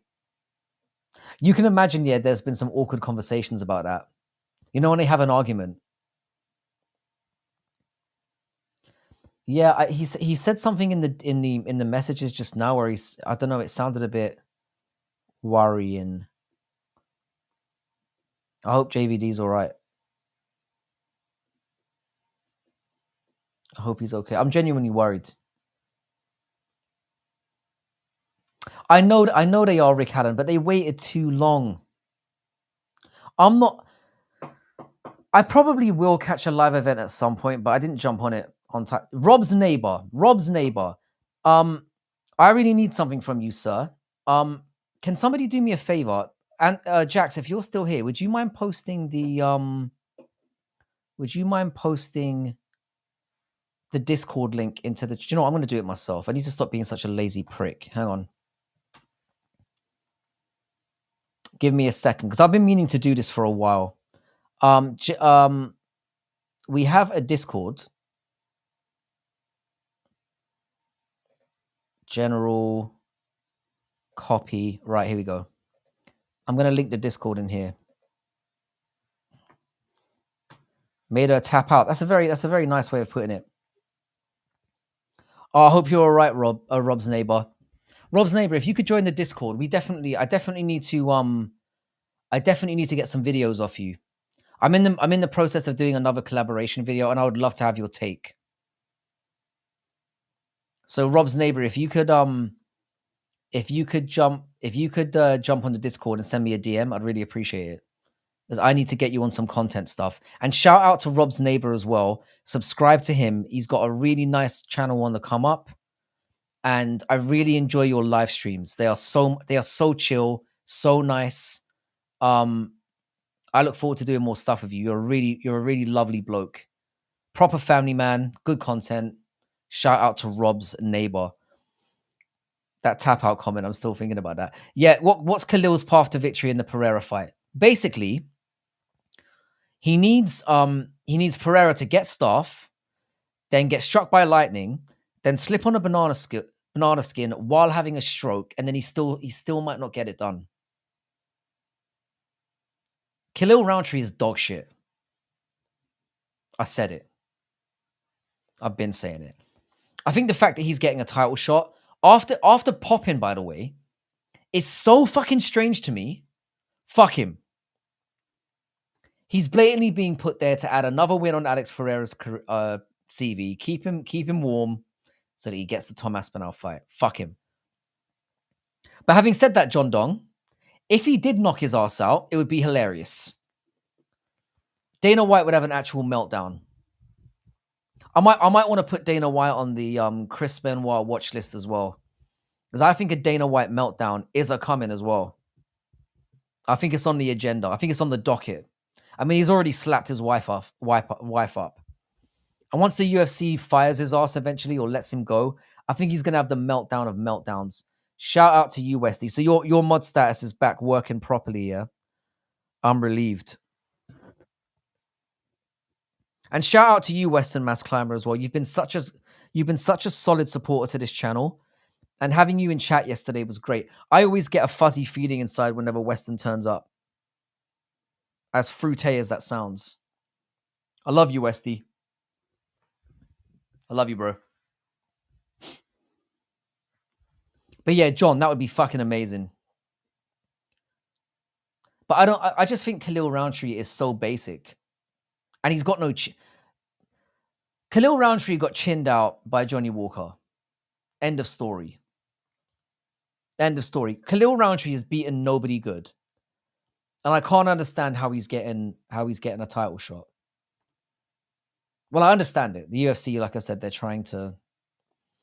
I'm telling you, Rob. I'll say. Sorry, Rob's neighbor. I'll tell you this as well. Yeah, Westy is the kind of guy that can make your channel great, and he's a great person to have around. Always has good takes. Always good for the banter. Really good mod on here as well. Fucking love this dude. I think we shouldn't sleep on entirely on Khalil Roundtree. He's gonna get battered. He shouldn't be getting a title shot. I'm putting this out there now, Juice Man. I would be legit shocked if he made it out of round 1. I'd be legit shocked if he made it out of 2 minutes. He's very one-dimensional, and yeah, it's weird. It sends off a very, very bad message that, here's the thing, I rag on Muhammad Ankalaev all the time, and I think it's funny because I think the guy is a bit of a whiny pussy, but him getting a title shot over Muhammad Ankalaev is mad. It's mad. And it kind of shows what the UFC is trying to do. Yeah, shout out to fucking Westy. Best mod in the game.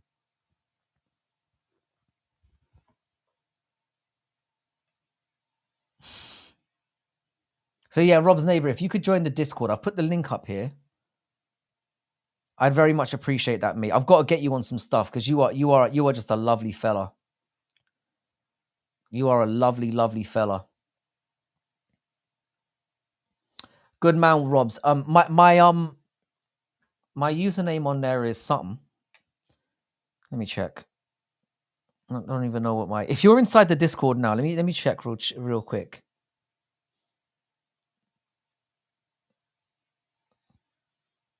There's Rob. Rob, I'm gonna add you now, just so I don't. I've been hoping you were gonna. I'm gonna add you there as a buddy. There you go, buddy. I've added you, buddy. My best Michael Bisping impression.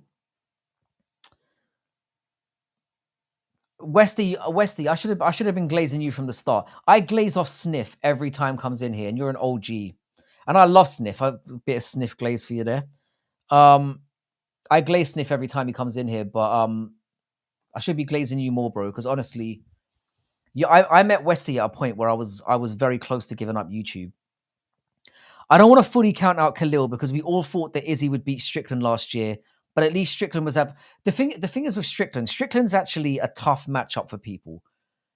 Strickland beating Izzy was a shock because it is Adesanya, but Strickland is actually good. Khalil Roundtree is dog shit. He's dog shit. He should have lost to what's that naked looking motherfucker's name? The kickboxer. Man, my brain is not working at all. I think I've got early onset dementia, you know. I'm going to remember his name as soon as it pops up now. I mean, he's beat Chris Daukaus. Who cares? It took him 3 rounds to get rid of Anthony Smith. Who cares?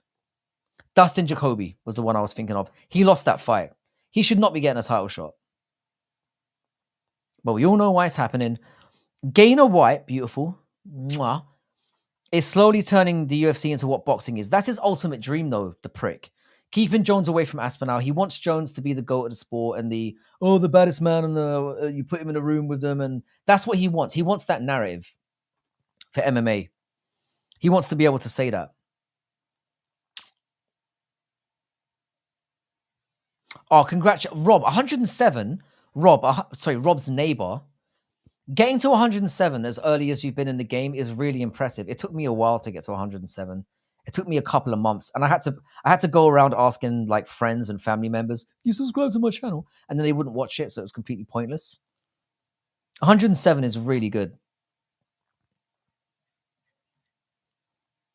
But yeah, you're right about that. Juice Man, you're 100% right.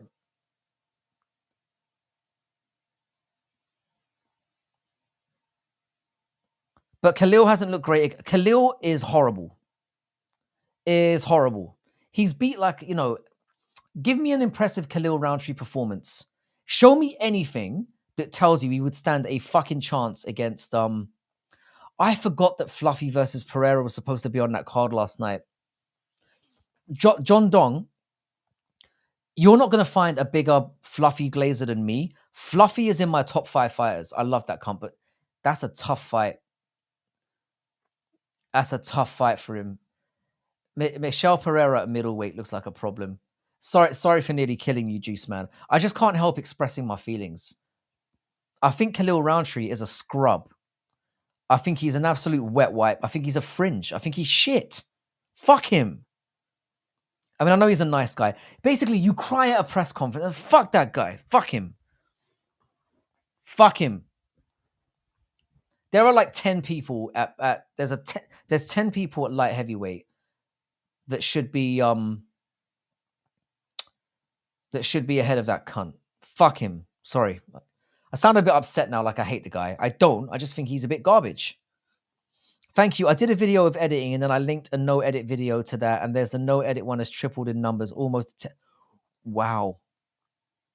Bro, you're well deserved. You are, I can tell you're a family man. I can relate to you in that I can see that being a dad is very important to you. It's like the most important thing in my life. I see how your relationship is with your son. You're clearly passionate about what you do. If you keep sticking to what you're doing, mate, you're going to go to the moon.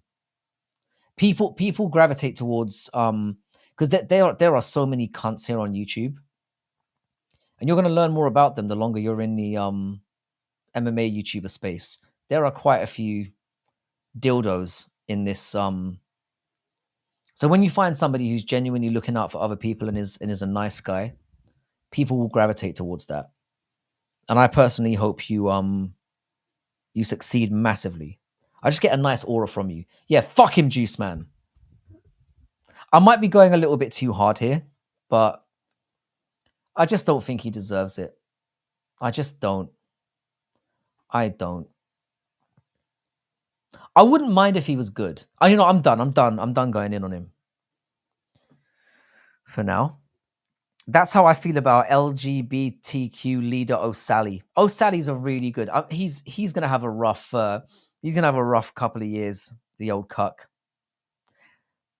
And I think DNA tests might happen. I'm not sure the kid is his. It's all a bit weird. I don't know. It's gonna be rough for him. He needed to get through Merab to have like a smooth rest of his career. He doesn't realize now that his downfall hasn't even started to happen. The UFC needs to keep that man away from anyone that can wrestle. I'll be back in a bit. If you're not here, I'll see you later, bro. I might hang around for like another 15, 20 minutes or so. Because I have my son's having his first full day of school tomorrow, so I need to be up relatively early. But no, you're very welcome, Rob's neighbor. I'm not the glazing type, as you can probably tell. I'm a nice person, but if I dislike somebody or I can be a bit of a twat as well at times. So if I say nice things, I just say how I feel. So again, shout out to Rob's neighbor. Give him a sub. Lovely fella. And a good family man. So is there anything else you guys want to talk about? I wasn't planning on being here for that long, but it's the Sunday vibes, man. The Sunday vibes are always so nice. Sniff, I was glazing you like 20 minutes ago before you even turned up. Merab is the most exiting fighter I've ever watched. How you doing, Sniff? I'm so glad you're still about. The card ended on a very low point for me, Sniff. I'm going to be honest with you. I lost a lot of money last night, so that kind of pissed me off. But those last 2 fights genuinely killed my love for MMA. I was sat there thinking, what am I doing to myself? Live on watch along. Dying midstream. I wanted to get out of there. It was truly horrific. I don't mind who won. I'm fine with Merab being champion. I'm fine with Valentina being champion. It was just 2 incredibly shit fights that were hard to watch. And I couldn't take it. And Sniff, I'm fully dedicating myself to the 4th dimension starting from tomorrow. I'm going to get into it. I finally finished that book I was telling you about. So I'm going into it tomorrow. I'm going to spend a good amount of time. I'm not looking forward to it because, like I said, the maths side of stuff, I'm not very mathematically gifted, but we'll see. I'm going to give it a good go for you, sir. Because I know it's going to talk a lot about the about kind of dimensional perspectives, and I'm looking forward to seeing. And because it was so long ago as well, I'm very interested to see what the takes are on that. I think it could be interesting. Chris Gray going for sniff immediately. I think you two should just fuck it out. Personally, Shevchenko fights are always shit. They are. They're always boring. I don't think she's had an exciting fight and since she was, the early flyweight days when she was going for the belt. Rudolph Steiner was deep. I can tell from I've listened to about 40 minutes of it. And the troubling thing is for me, Sniff, is when he was talking about, all right, these are the basics, and then he starts going into how we perceive different dimensions. I was already thinking, fuck me. But the thing is, in my brain, yeah, I'm quite persistent, and the more times I listen to it, I'm like the Merab of the intellectual game. I just don't give up. I do not give up. The walkout song is a really good one. I would probably come out to that. I'd probably come out to "Time to Say Goodbye" by that blind Italian opera singer. I'd come out to something really scary, or I'd come out to that, like some fucking techno or something. I'd come out to something that would strike fear in my opponent, because when they look at the way I, no facial hair, girl-like features, I need every advantage I can get to scare my opponent or to intimidate them. I'd wear war paint.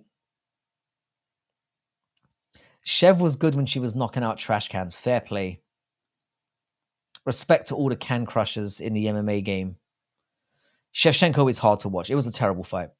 If MVP was lightweight size with his current skill set, how would he do against the strikers? MVP is quite overrated as well. I have to be honest. Talking of can crushers, that was the perfect segue.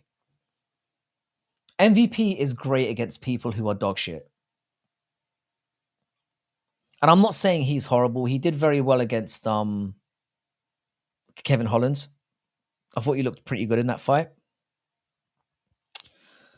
But as soon as anybody can wrestle, MVP is a problem, and that's the thing. I think I think they should just do him and Wonder Boy and just get it out of the way.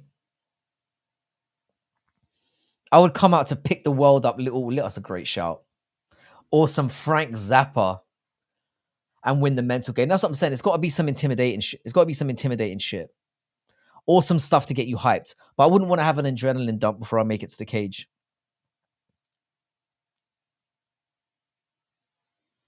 Yeah. Frankie, do you think Rakic can beat Ankalaev? I do think he can beat Ankalaev. Rakic has really good leg kicks. Really good leg kicks. So I think if he could snap at Ankalaev early, because Ankalaev plants very heavy on that lead leg.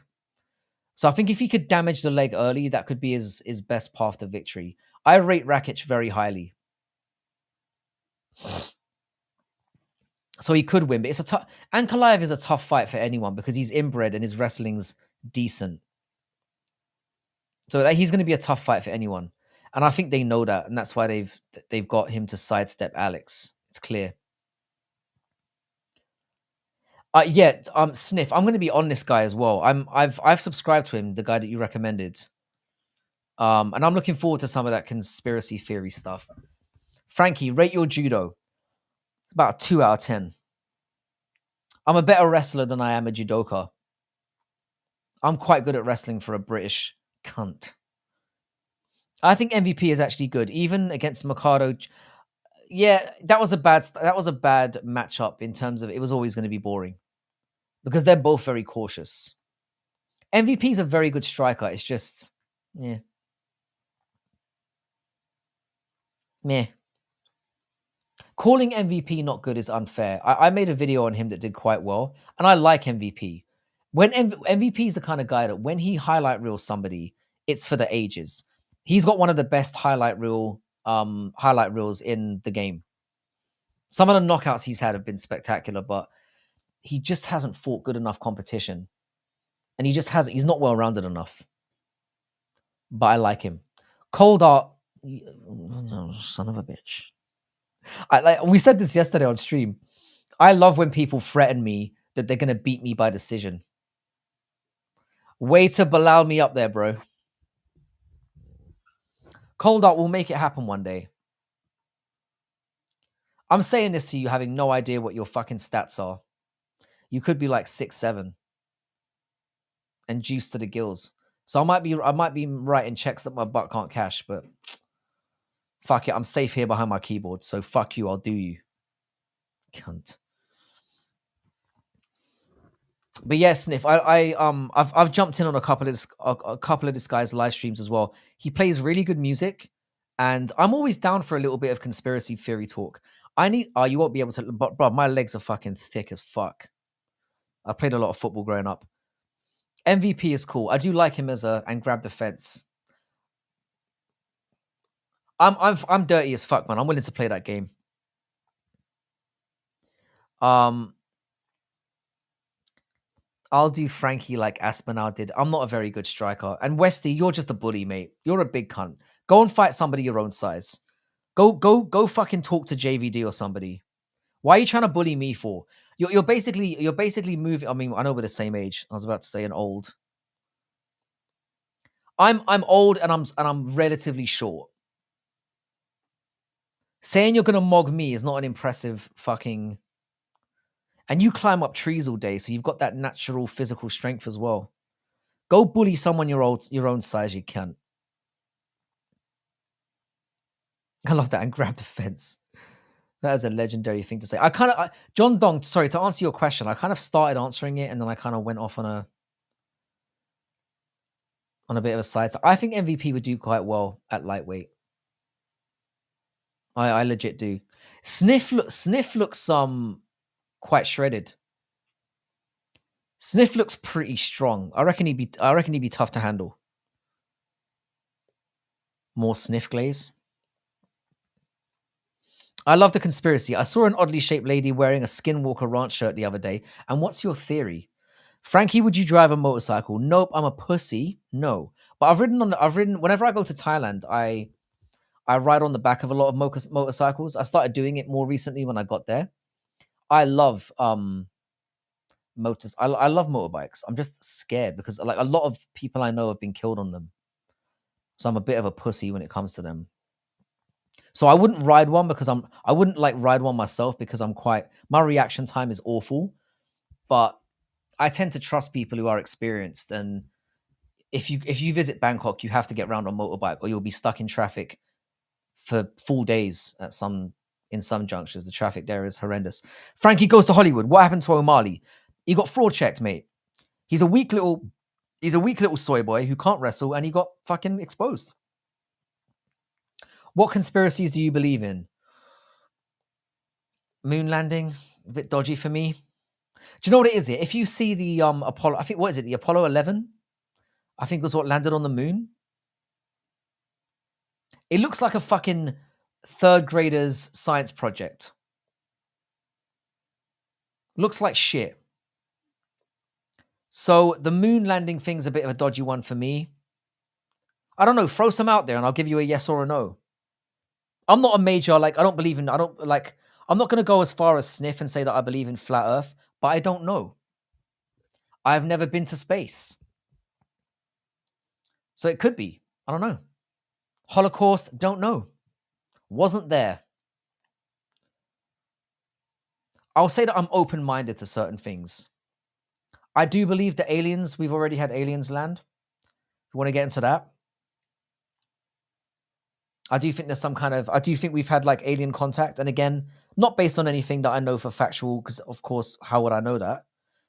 But I just think, and I believe that we could be in a simulation. Do you believe in ghosts? No, but no, I'm just going to say no. I've been to space. Earth is flat. Were you fucked out of your mind, Sniff, and were you a bit high at the time or drunk? Sniff, you made a very compelling argument. Sniff's the only person who made like a flat Earth case, and I was like, yeah. I mean, I always thought the flat earthers were a bit retarded, but I love motorbikes. Rob's neighbor. I'm just a pussy, but I will ride on the back of one, and I do it all the time when I'm in Thailand, where it should be the most dangerous, but it's fine. Then you would wake up and make me a PB and J. Wow, it's getting fucking dark in here. I believe that the government spreads dumb theories like the flat earth or anti-vax theories to make legit conspiracies look bad. Probably. Because I was having a conversation with my sister the other day. Her kids got measles a couple of weeks ago because she didn't vaccinate them because she believes that vaccinations lead to autism, and it's like, again, there's too much misinformation out there, so it's a difficult one to know.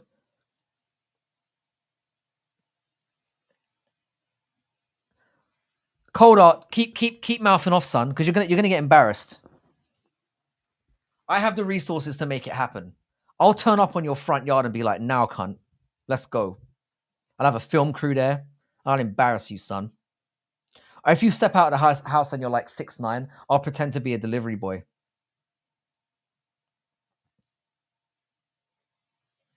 Sorry, I'm a little bit behind on the chats, guys. Sorry. Something about the telescope the other day. I found a really nice telescope at the time, and the moon freaked me out. In what sense, Rob's neighbor?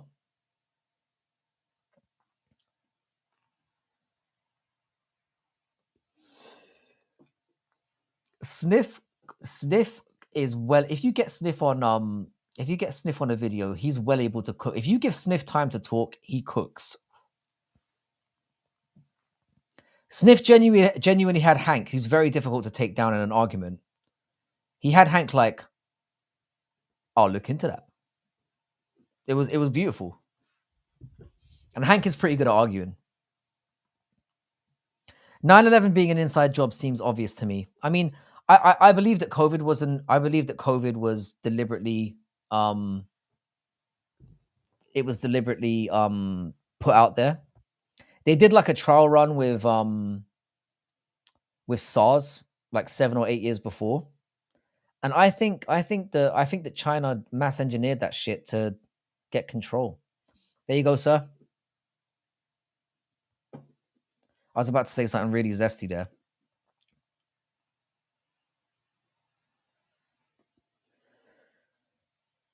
Supposedly someone tried to... I love that. Pew pew.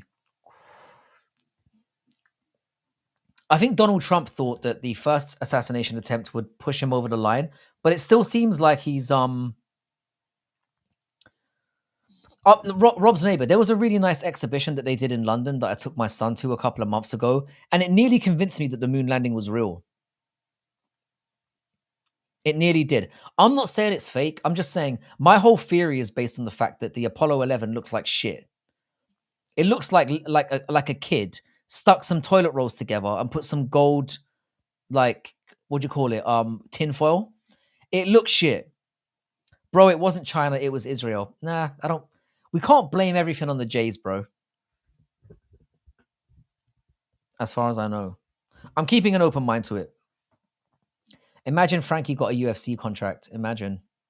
I would have loved to have been like, again, I said the same thing. Like when I had a son, I was like, I'd really love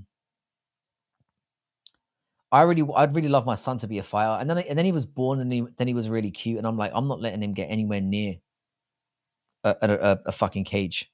No way. I'd dive over there. I'm gonna keep an open mind. Sniff. I've seen a lot of like the whole. I have no problem with any race or any color or anyone like that. I do have a problem with Jay's attitude to how they see themselves in the world as like the superior, God's chosen people. I don't like all of that shit. I find it a bit iffy. I don't like it when people say that they're born to be superior to others. I'm not a big fan of that rhetoric, which is why I have an issue. And I don't think it's racist or anti-Semitic to say that, because they're saying it. I think we were on the moon. It's just overwhelming to me, so I'll keep on the YouTube. Bro, Rob, if you get into the conspiracy theories, You'll get a lot of traction because people love talking about that stuff. I'm not basing it on anything scientific. I'm basing it on how shitty Apollo 11 looked. Purely. That's my and I do think it's a bit sus that we haven't been back since the mid 70s. I don't buy that hold. I don't buy that whole you know, it was so expensive that we can't afford it 50 years later. But it's going to be very telling because they're allegedly going back there into they've got a very diverse crew of people, by the way. No white man in sight. Not that I have a problem with that, but it's just you couldn't have one white guy there. Why do they have to be banned from the expedition? Is what I'm saying. Are you reading about true crime? I do watch a lot of true crime stuff on YouTube, and I do read a lot, but I mostly read fiction. So it's like I kind of find it interesting. Do you think we're alone in this universe? Definitely not, Connor Spell. I think we've had alien contact. I think the aliens have been, and again, I'm not basing it on anything I know. The moon is an ancient space station. Exactly. The moon is an alien satellite. That's what that is. And we're all being the Earth is basically a TV show. It's like what they did on that what was it? It was on I think they did it on South Park or Futurama or something. We are a television series. And they're all watching and just laughing at us. And we need to keep being entertaining or we're going to get cancelled. Have you ever seen the Y Files? I haven't. I've heard of it. Frankie, do you like jewelry? No, not really. Do I look like I do? True crime is interesting. I'm definitely open minded. I've watched Mindhunter. I've seen Mindhunter is fantastic. And I hope that we get a third season very soon. I was a big fan of Mindhunter. I was one of the guys who jumped on it early. Big fan of that show. You cannot set foot on the moon because it's plasma. Tell me more. Get cancelled. That is, yeah, we need to keep being entertaining. We need to keep racially abusing each other and fighting with each other because it's going to stop us from getting cancelled. Earth season 20, season 162,000, whatever. I thought British people liked Rolexes. No, I'm not really a big jewelry person. I'm not really very flashy as well. Like I've got like a nice little green watch that I occasionally throw up on here that's relatively nice, but hang on. Shout out to the Y Files. Let me open my sorry, I might get a little bit of sound come up here. I'm gonna subscribe to the Y Files. 1 second, my guys. See, I knew shut up, shut up. Hang on. Okay, there we go. The Y Files. Whoa, whoa, whoa. Calm down. I need to turn my sound down. What the fuck was that? Oh, it's on max. That's why. Let's turn that down. There we go.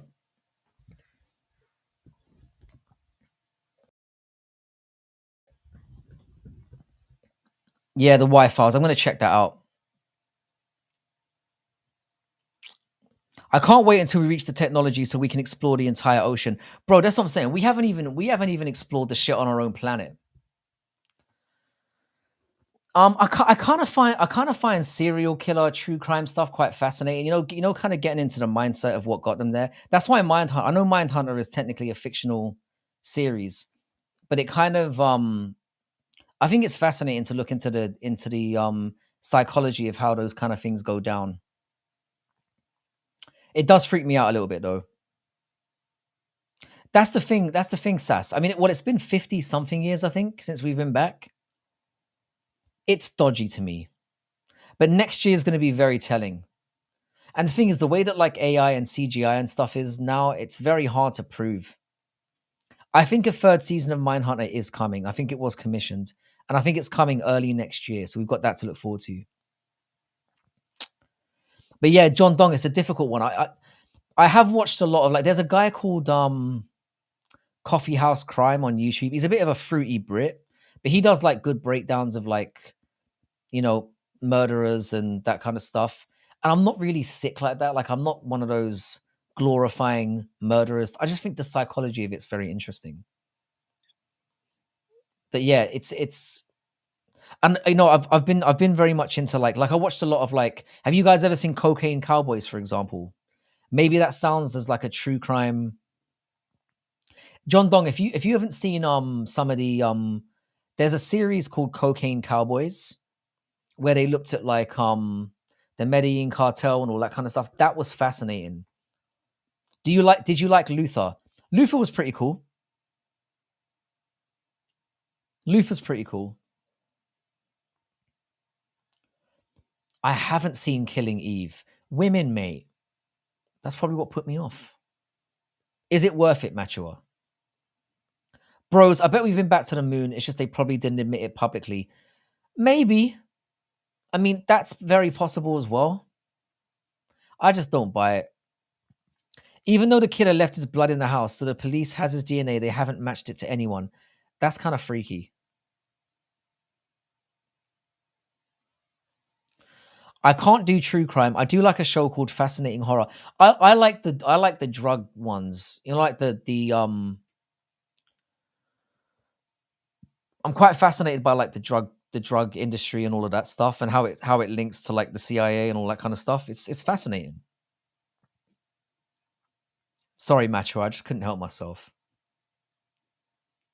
I will give Killing Eve a try. Like I said, if you guys recommend stuff to me, because you waste your time listening to me waffle. Uh, I feel like I've got to like if you guys recommend shit to me, I tend to give it a try. So if you say Killing Eve is good, I will give it a try. I'll give it 3 episodes. And if it doesn't grab my ballsack by then, I'm out. 3 episodes is the maximum I'm willing to go. I'll give it 3. I'll give it 3. But yeah, I am into true crime stuff. I don't really like getting into the murder stuff that much as well because it's like it's dark. It's a dark place to get yourself to. But like watching like Griselda Blanco, I watched a lot of her stuff. She seemed like a legit scary fucking cunt. Um and like the obviously Escobar and all that, it was all very interesting. If you want to read an extremely messed up case, read about the Dardine family murders. After reading the first paragraph in the wiki, I just looked up at the ceiling and said, "What the fuck?" out loud. Dardine family murders.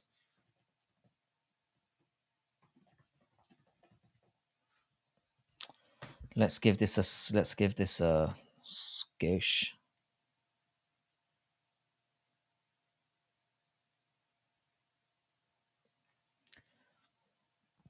They found the bodies of his wife and son. This sounds like Chris Benoit all over again. She'd been beaten so badly she had gone into labor. And the killer or killers had also beaten the newborn to death.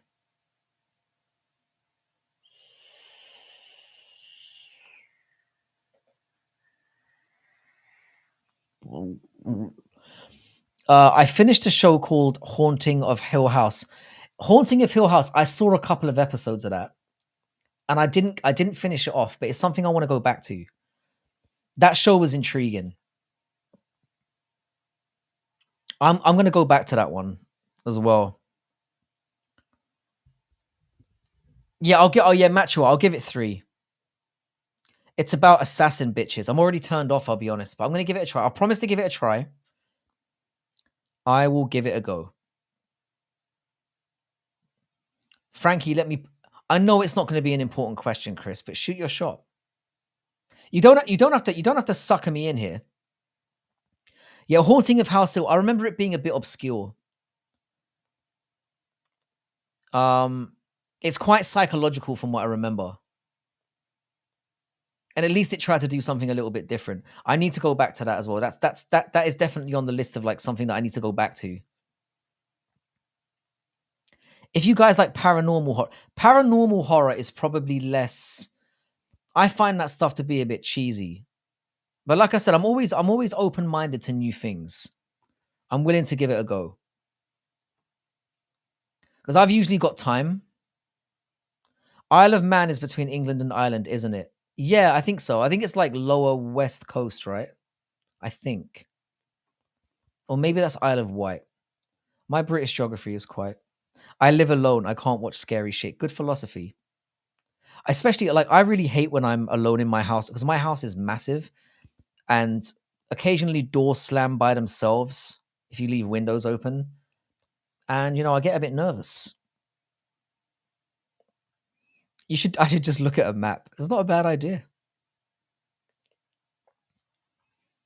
But yeah, I'm open-minded to stuff. I definitely am. And I find like Villanelle is a sick name for an assassin bitch. Yeah. Maybe I'm pronouncing it incorrectly. Yeah, I've been to Isle of Wight as well. I think that might be what I'm thinking of. Isle of Man is somewhere completely different, right? I always thought that the Isle of Man and the Isle of Wight were quite close together. I don't know why I assumed that. I gotta watch horror shit during the day and my apartment door wide open. I love the honesty that comes from you, Matua. Like, I'm a pussy and I don't give a fuck. I can relate to that. Being a manly man is overrated. By the way, I'd like to. This is not like what we're talking about. But if I was saying this to have any of you guys seen a show called? I'm gonna type it in the chat so I don't mispronounce it. Mr. In Between. Check that out. That show is excellent. It's an Aussie show. It's about an assassin, a guy who's like a kind of like an assassin or like a killer for hire. It's brilliant. 3 seasons, doesn't outstay its welcome. You can probably watch all of them in like an evening. Excellent show. A bit Aussie, but it's a fantastic show. Mr. In Between, check it out. How would you describe Texas? Whenever I think of Texas, I just think yeehaw. That's all I think. See, Armsby said it. They're right there. See, this is what British people think of Texas. We just think of like, and Texas is not really like that from what I've heard. But you just think like cowboy redneck. And it's not really like that from what I've heard. I've heard Texas is pretty sweet. Not that there's anything wrong with cowboy rednecks, but you know what I'm saying. There's more to it than that, is what I'm saying. We live in a country, and I always tell my son that there is nothing here. Where we live, that's what you have to worry about. It's just a person, and nobody comes out here. Yeah, check out Mr. In Between Match here. You will enjoy it. It's very, very entertaining. I really enjoyed it.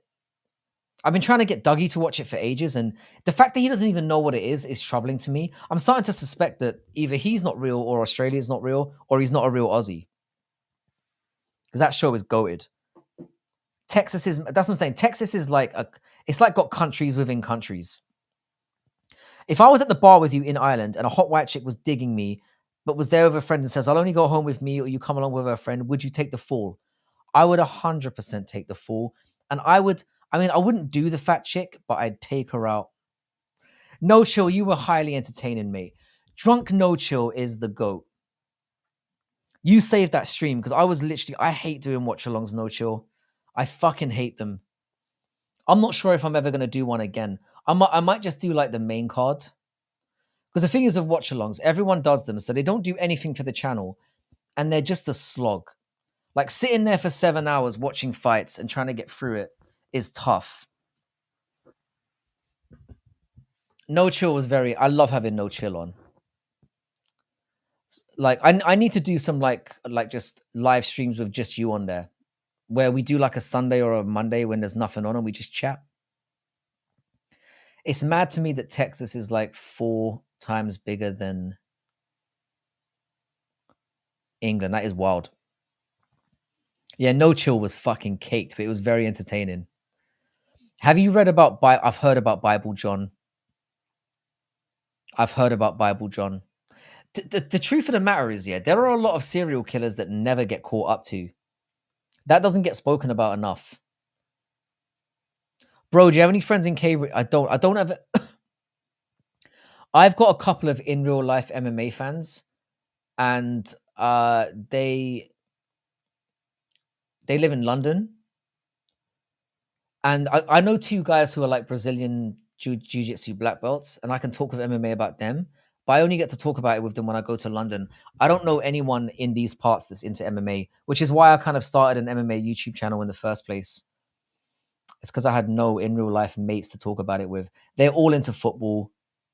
I will send the fight of it tomorrow. I'd appreciate that. Look at Andrew. Have you uploaded a video? Andrew Shield. Have you uploaded a video? Yeah. Yeah, Chris Gray. I'll jump on that fat girl grenade for you. I'm not gonna smash her, but I'll take her out of the equation. I'll take her for some donuts or something. I got your back. I've got your back. And if the girl that you're into is into me, I'll tell her I'm gay. That's how far I'm willing to. She'll probably suspect anyway.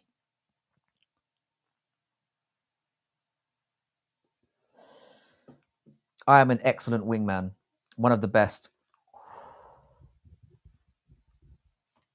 I'm a top wingman. I sent it on Discord. Did you send it to me as well? Yeah, I'll open it up.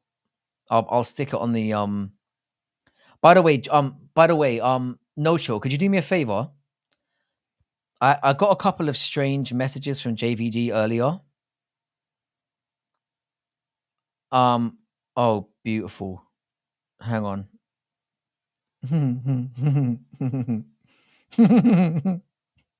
Andrew is such a legend.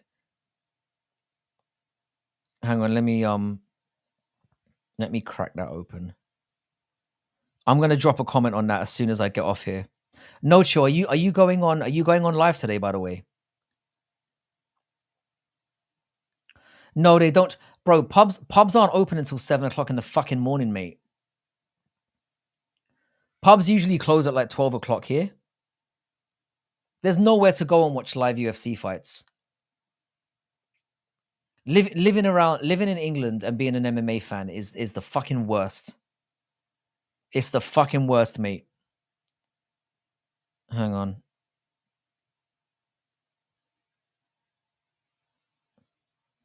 I'm all over that.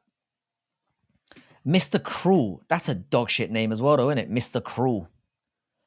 All right, have a good one, no chill. I've been on 2 hours and 20 minutes on a Sunday. That's quite long for me. It's like 3:30 in the morning. I'm probably going to stay here for another 10 minutes. I'll make it an even 2.5. No, but the thing is though, Rick, like in Toronto, you get fucking fights on at a reasonable hour. I would love to have that. You can find some pubs that close at like 1 a.m., 2 a.m., but it depends where you are. Certainly where I live, everything closes at like 11 o'clock.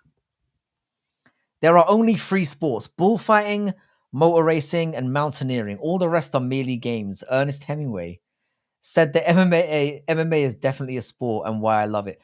MMA, I'm having a very weird experience with and I hate fat chicks, Chris Gray, especially with my stature. So that's a really nice thing for me to do. But yeah, shout out to you, Nocho. If you could check on JVD and make sure he's all right. He was saying some very worrying stuff in the chat earlier, and I'm trying to get in contact with him, but he's not getting back to me. He sounds like he's going through a bit of a rough evening. So if you could shout out to him, I hope he's all right. I've been trying to DM him, but he hasn't been answering me back. So I hope he's all right. Yeah, you need somebody who's willing to dive on a fat chick grenade for you. That's the kind of friends you need in your life. Willing to take the hit. But yeah, Rick, it's a sad state of affairs around here. That's why I need to leave this country at some point.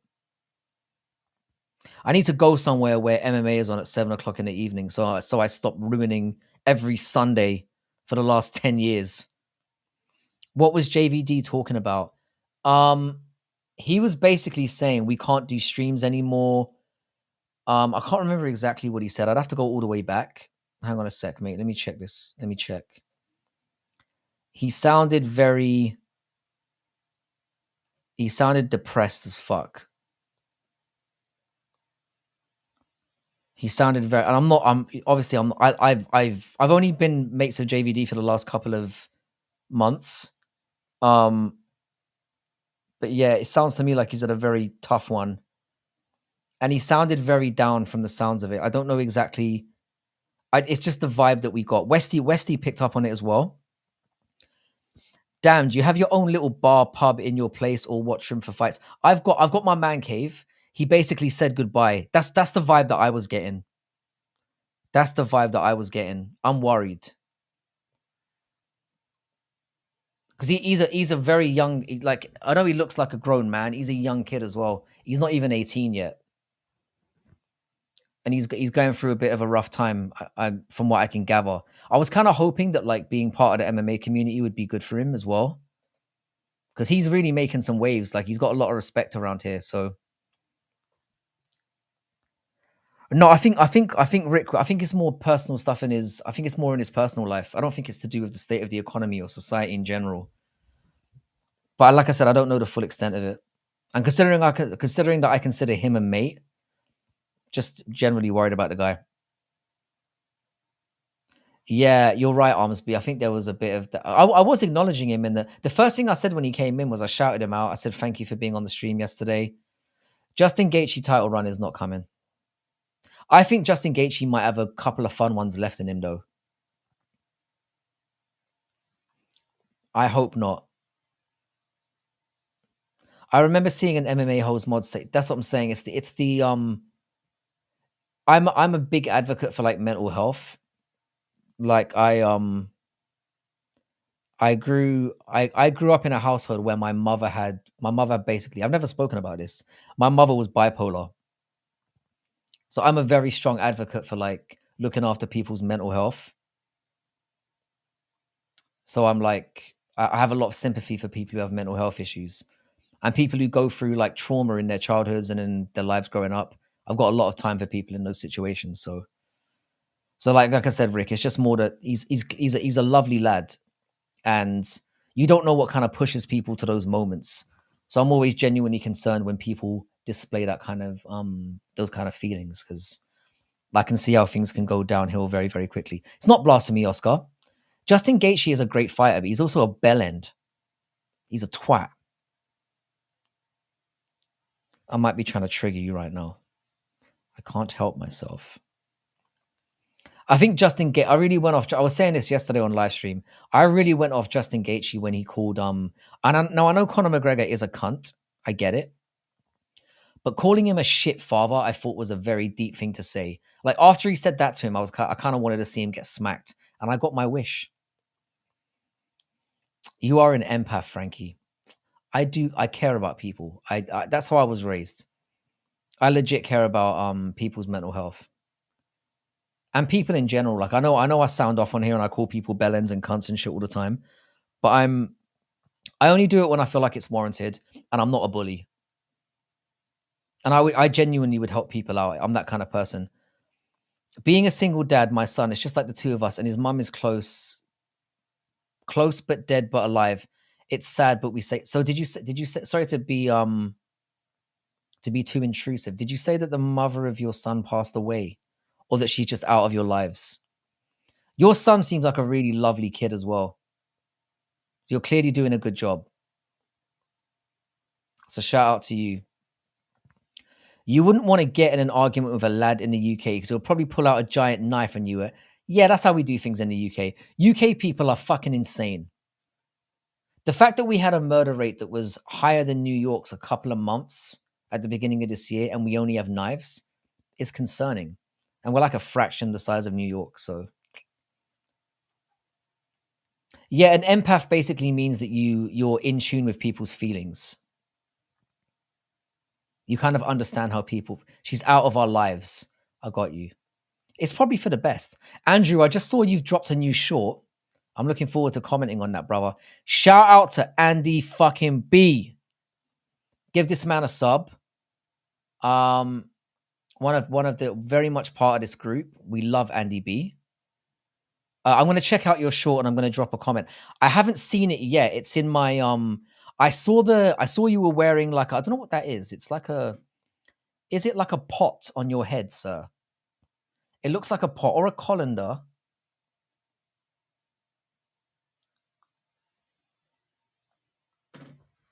Hang on a second.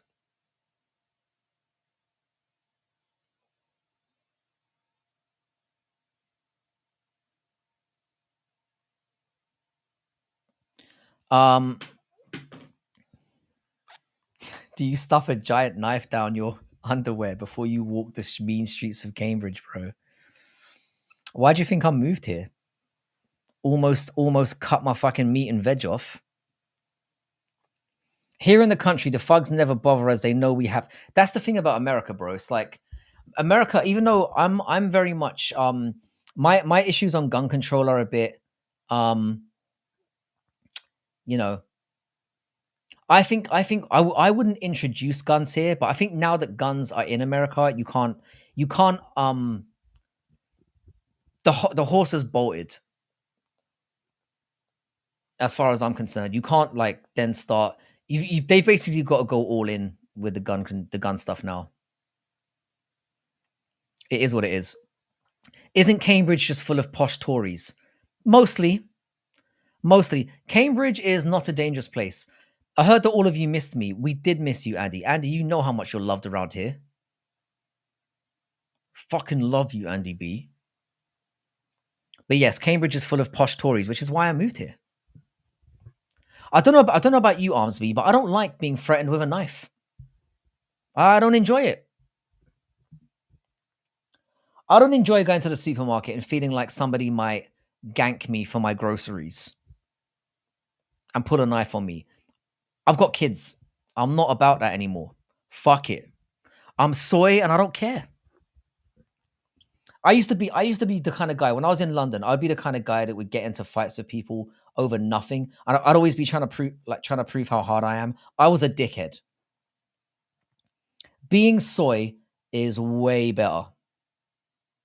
It's safer. It's easier. Live around soy people. It will change your life. And that's how I feel. I ain't about being hard anymore. I'm really not. It ain't worth it. Like there was like a skit on you remember that show oh, what the fuck was it called again? It had like Riley and Huey and those guys. It was like fucking hell. Boondocks.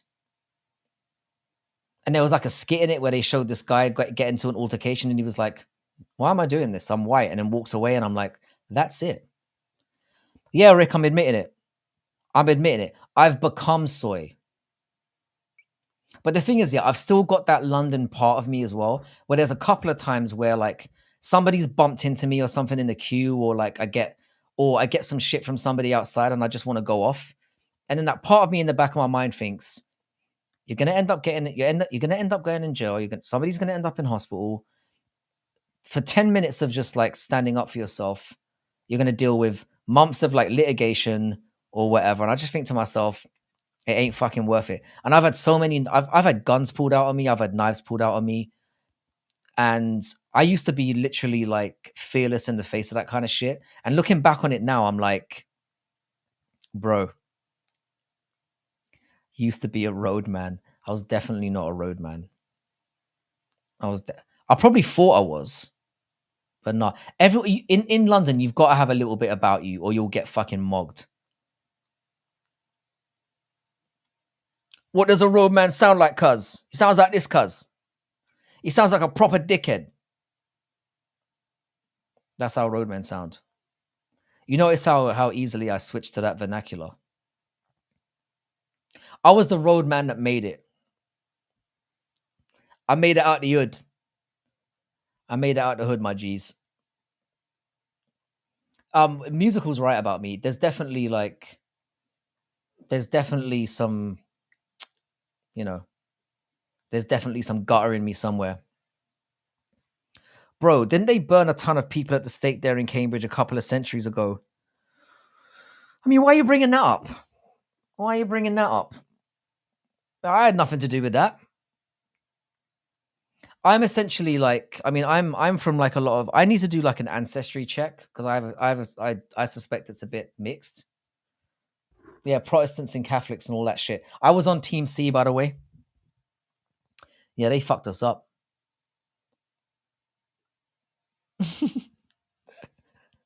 I work out in the park in black skinny jeans and all. Sniff, you look like you're shredded, mate. I need to get some like because I'm doing my water fast this week. I've gained a little bit of extra like flubber that I need to get rid of.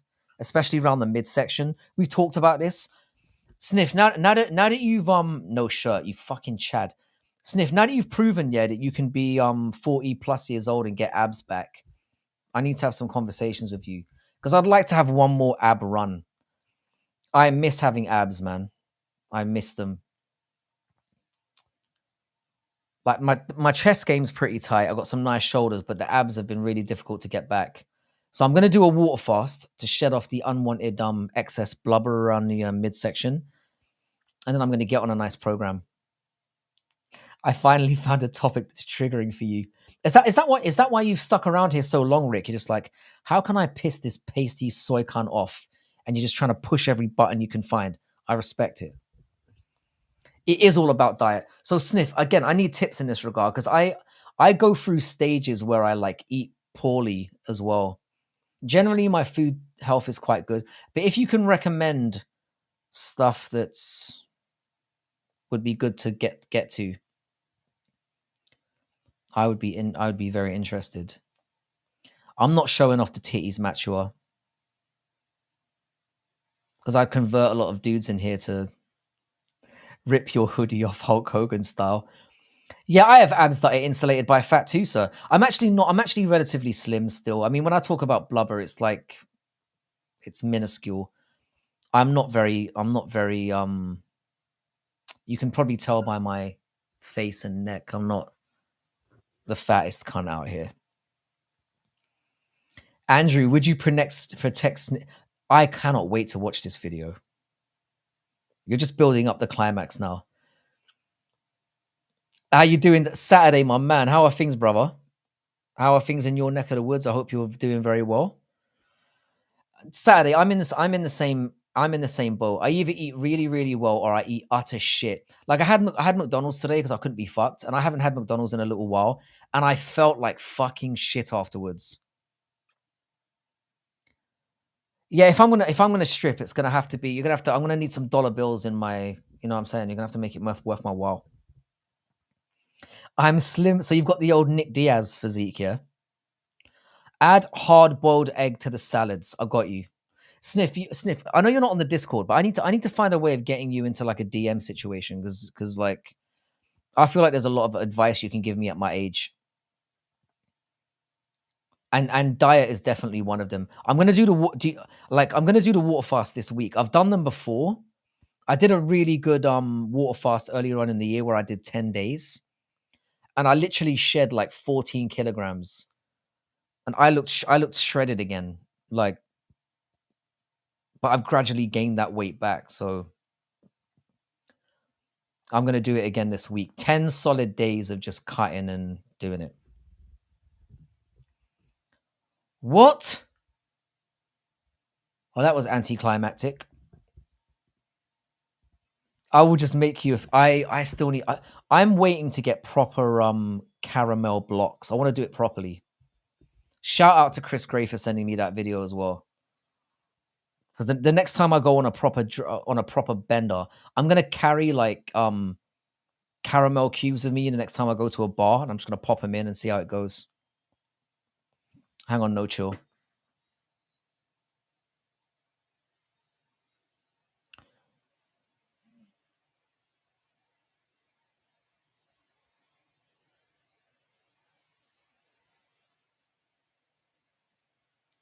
Yeah, I'm gonna get back on the fasting again. I'm gonna do. Do I eat vegan meat? No, I'm not that fucking soy. Let's not go too far now, yeah. Let's not go too. Are you basically calling me a fag? What's your fucking problem, Oscar? What the fuck did I do to you? Do you eat vegan meat? Fucking hell, mate. That was unnecessary. I'm playing, but no, I don't eat that fucking soy shit. And I don't. And speaking of soy shit, I don't like actual soy as well, which is why it's which is why I feel so comfortable shouting that out. I should start a cooking show. I'm so sick of making all the meals. Yeah, do you know what? Yeah, I'm gonna get onto that. You know those meal delivery places that come up. I need to start doing it. Beetlejuice is pretty good. Check it out. What is that? I'm good. I worked out at the park today and ate turkey burgers. I haven't had a good turkey burger in a while.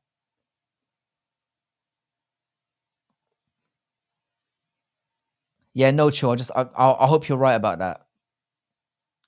But yeah, I'm definitely. We'll talk about what we can do for him as well.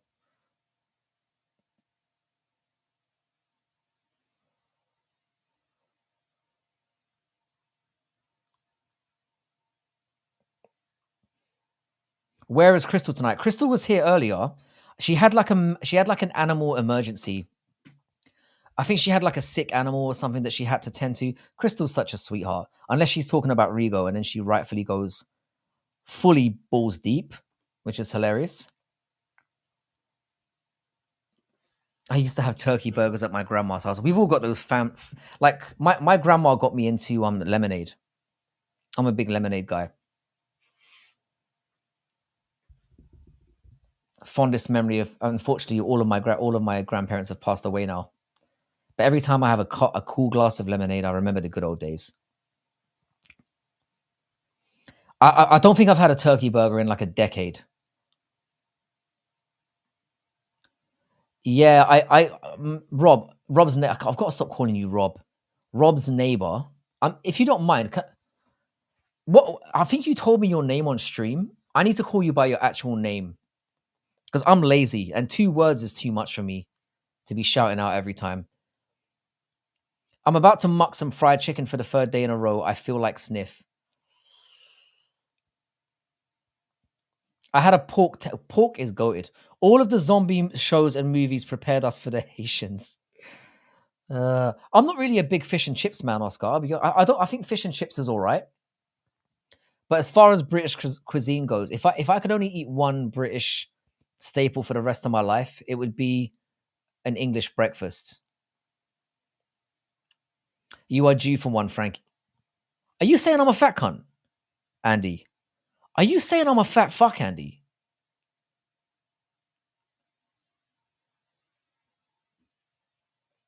I really didn't need that today. I lost a lot of money yesterday, and I was really upset at the end of that card. And now Frankie's saying I'm a fat fuck. My boy Andy is fat shaming me. And you're right. I do need to fucking lose some weight. I'm a fat fuck. My name is Kerry. I'm not gonna forget that. That's a bruv. Beautiful. Kerry. Yes, that sounds like a good idea, Kerry. And Hey Girl's still here. I'm so honored to have you in here, Hey Girl. Hey Girl is someone I see around in a lot of chats as well. So it's really nice to have you in here as well. Um Chris Gray thinks he's the Canadian Tupac. I'm just joking, Andy. Sorry, my sense of humor is fucked up. I'm just joking, Andy.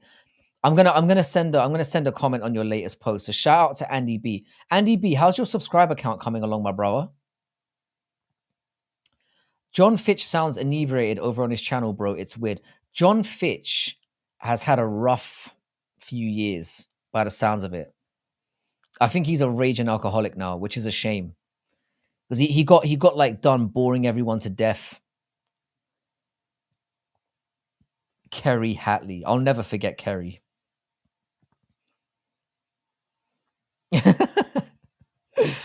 I love Chris Gray and Sniff's little slap fights. Kerry Von Erich. He was a legend. Yeah, it's do you know what? Hey go, yeah. Sunday streams are my favorite. I really look forward to coming in here on a Sunday and just vibing with everyone. I think I've got the most chill like Sunday stream going. It's just it's so nice in here on a Sunday. I really appreciate it. Like I no longer worry about anything on YouTube anymore. I know that I can jump on a Sunday and there's some fucking legends on here that I'm just gonna get to vibe with. It's beautiful. Alcohol is bad for you, bro. I mean, he's got a point. I had a couple of beers last night and I felt fucked. I don't mean drunk. I just my body felt horrible, and I was like, I definitely need a detox. So this week is gonna be rough. I'm gonna do the full like 7 days, so it's gonna be Sunday to Sunday, and I'm gonna drink fucking Fiji water only. So it's gonna be an expensive week.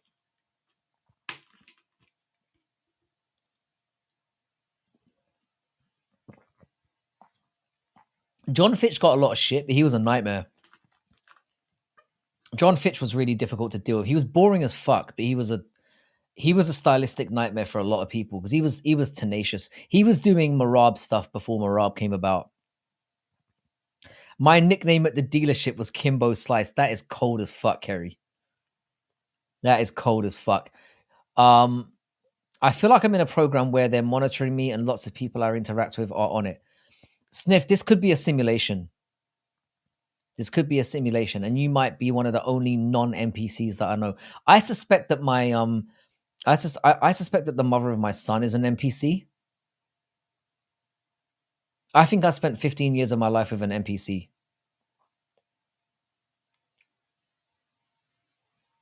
I do believe this is a simulation, and we're all fucked. Why did they call you that? That's the question. Yeah. Why Kimbo Slice in particular? That's fascinating. And why did I not ask that? I just went, yeah, that's cool. And I wasn't thinking to myself like, why? Why that name? Do you have a footy net in your yard? Yeah, of course I do. Bro, my son has the best. Like my house is basically full of just toys and like not those kind of toys. It's filled with children's toys, like legit children's toys. I've got like a soccer goal in the back. I've got a massive like slide and swing set. Um, he has everything. He has everything. My son gets everything. Like he's pretty much like my only focus now. He's pretty. Two of my three cats suddenly passed away. Yeah, Armsby. I don't want to sound like a dickhead, but I was about to say I don't like animals. It's not true. I'm very I'm kind towards all living things. I just don't want them living in my fucking house. I don't like hair all over my house, and I don't like smells, and I don't like needy little shits that take up all of my time and give nothing back to me. So yeah, fuck them. Fuck animals. You can clip that shit. Fuck Peter as well. No Chill MMA has a fan filled with children's toys.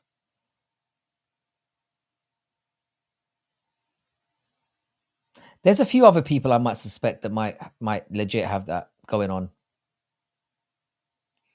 He says they came from portals. Hang on. I had a dream that Rigo and Ronan were beating me up and come here at my house and no one is home. So I saw them coming towards my house. So I locked every door and called the cops. Fuck pets, get bitches. That needs to be made into a t-shirt. Yeah, pets, bro, pets are expensive. They're too needy. And then, like I said, you get attached to them and then you've got to basically, pay a lot for like animals. Like, I'm not down for that. Like, I'm not down. Especially with how much children cost these days as well. The thing is though, Rick, here, I reckon at some point, yeah, my son is like super cute. And I just like, I adore him. And I'm very, very worried that like one day he's going to come to me and be like, I want a dog and I'm going to crumble. Oh, that makes sense. My last name is Kim. Kimball is a fucking sick surname as well. Shout out to the one-armed man. Kimball's a great name. Kerry Kimball. Yeah, you must have got mad bitches, bro. Yeah, Andrew's dreams are goated. Andrew's dreams are fantastic. Andrew, do you know what you should do, bro? Andrew, you should write a dream diary. Yeah, the thing is though, Chris, my son is he's a very kind kid, but he's getting a little bit spoiled. Yeah, the problem with kittens, Chris, is they grow up. Don't get roped into like getting cute animals. Because eventually they grow up and they get ugly and in the way. I was thinking the same thing. When he said Kerry Kimball, I was like, are his initials KKK? But I decided that I was thinking the exact same thing when he said it. But it would definitely be a reflection of it wouldn't be a reflection of the man. For sure. Andrew's based. Andrew is based. Yeah. Wait, did he say he would be like Andrew's superhero would be himself? That might be the base thing of it, the most base thing I've ever heard in here. Andrew continuing to be goated. I don't really have many dreams anymore. I did have a dream last night or before I came on stream. It was like, what was it about again? Oh yeah, I was like, a lot of my dreams here are fucking sad. I'm like shopping for video games. I have a lot of dreams about shopping for video games. It's fucking pathetic. I haven't had a flying dream in a long time. They used to be my favorites because I read Freud's dream psychology, and I think it fucked up my whole dream living experience after that. Because I found out certain things about dreams that like represent how you're feeling, and then I've kind of fucked it up for myself as well. Because I used to have flying dreams all the time, and apparently flying dreams mean that you're very sexually confident. I haven't had one since I found that out. Fucking annoying. And I've had flying dreams where I proper was convinced that I could really fly. So I went through the process where I was like learning how to fly, and then I started, learning different tricks and like, so it was proper full on. And then I woke up and I was just fucking pissed. Sunday streams are super necessary. Can you fucking monetize this shit? I can't, bro. I don't want you guys paying for my shitty content. Like I feel like I've done a couple of decent videos recently. Take care, Andy. You fucking legend. Thank you for stopping by. Shout out to Andy B. Give him a sub. He's a beautiful man. Stay live for I'll stay live until the 3 hour mark. Fuck it. Thank you. First time my name has ever been said on the interwebs. Sounded good. Michael is the middle. Thank fuck for that. Your parents did you a solid on that one, sir. Justin Gaethje is the only fighter who has the potential to be a triple champ. I know you're trolling right now, but I'm going to take the bait. You're an idiot.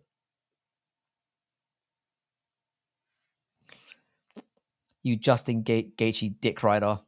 I hope he never wins another fight again, the cunt. I was having flying dreams a few years ago. I was basically jumping and floating in the air and would come back down real slow. Sniff, that means you're very confident in your D game. That's what those dreams mean, according to Freud. And I believe it. Because I was well in the middle of like my smashing days at that point, and I was very like, I thought I was like the man. I thought I was a dick slinging general at that time. So it definitely lines up. But I miss having flying dreams. But for some reason, yeah, the one thing that I really hate about dreams in general is like, whenever I have fights in my dreams, I don't know if this happens to you guys. When you have a fight in your dream and you're trying to hit somebody and you can't get any power behind it, and they're just there smiling at you and you're like struggling. I always get fucking walloped in my dreams. I get fucked up. I always take a good pasting. I haven't had one of those superhero dreams where I'm just like fucking everyone up. Never had that. I've also had those situations. I don't know if this has happened to you guys as well. You wake up and you can't move. I've also had a dream where like, I don't know why I'm getting into this, but fuck it. I've also had a dream where like I jumped out of my body and I could see myself on the bed sleeping. Properly freaked me out. So I've had one of those. That is fucking brilliant. Let me stick that up there for everyone's amusement. Rampage is a gem that needs to be protected.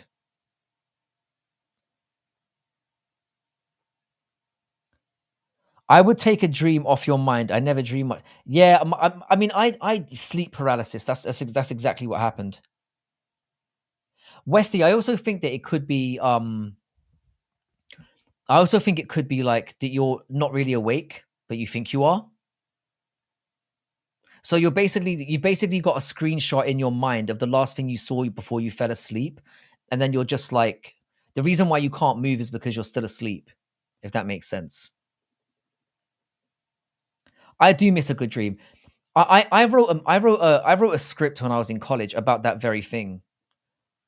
Somebody stole this idea immediately. It was basically like about this guy. It was very similar to like Limitless before it came out, but it was about a magic pill that can make you create dreams that you want. It's like you can take a dream, you can take a certain pill and it can make you fly in your dream. Or you can take a certain pill and you're getting mad bitches in your dream, stuff like that. And I feel like it could be a decent concept to go into. But yeah, my teacher said I was an idiot and that I should never write again. I also wrote a script that was very much about. I'll read my chat about memberships. Hang on a sec, bro. Just make a 99-cent membership so we can get some emojis, cunt. If I could somehow do it for like, I think 99 cents is the lowest you could do. I will. I tell you what, Westy. If I get to 1,000 subscribers eventually, I will do that. But maybe I can find what I could do is I could make 99-cent memberships or whatever, and anyone who joins, I could just like funnel the money to like Northwest or something, or to JVD or somebody who needs it. That could be like a compromise of me making money on YouTube. I could just be like, whatever I make in here, I can just send to somebody that I know is in need of it, and that could be like my compromise, I suppose. Yeah, bro. Hey, go. I didn't tell you the whole story though. Yeah. So basically, when I was in university, I did 2 degrees at the same time. I did an English literature degree and a film studies degree. And I was in a film lecturing course once, right, on script writing. And we were asked to watch like this movie. And during the movie, I was sat there and I was like, this is fucking shit. This is so boring. And what I didn't realize was that the guy who made the movie was my professor, and he was sat like 3 chairs away from me. So yeah, when I wrote my script and handed it in, he fucking caned me. That was a B grade script, I would say at least. He gave me a C minus. So he was a bit salty, for sure.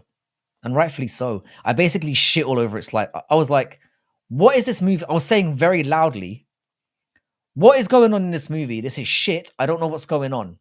So I think I might have pissed him off. And rightfully so. And rightfully so. You had one about Valentina last night. Your Valentina love is bizarre to me, sir. She would fuck you, Chris. And maybe you're into that kind of thing. I guarantee you, when you get Valentina into the bedroom, the first thing she'd do is she'd pull out like a real dick or like the biggest strap on in her arsenal. Take care, Rob's neighbor. I'm gonna be heading off soon myself. But I'm down. I'm down for doing some collabs.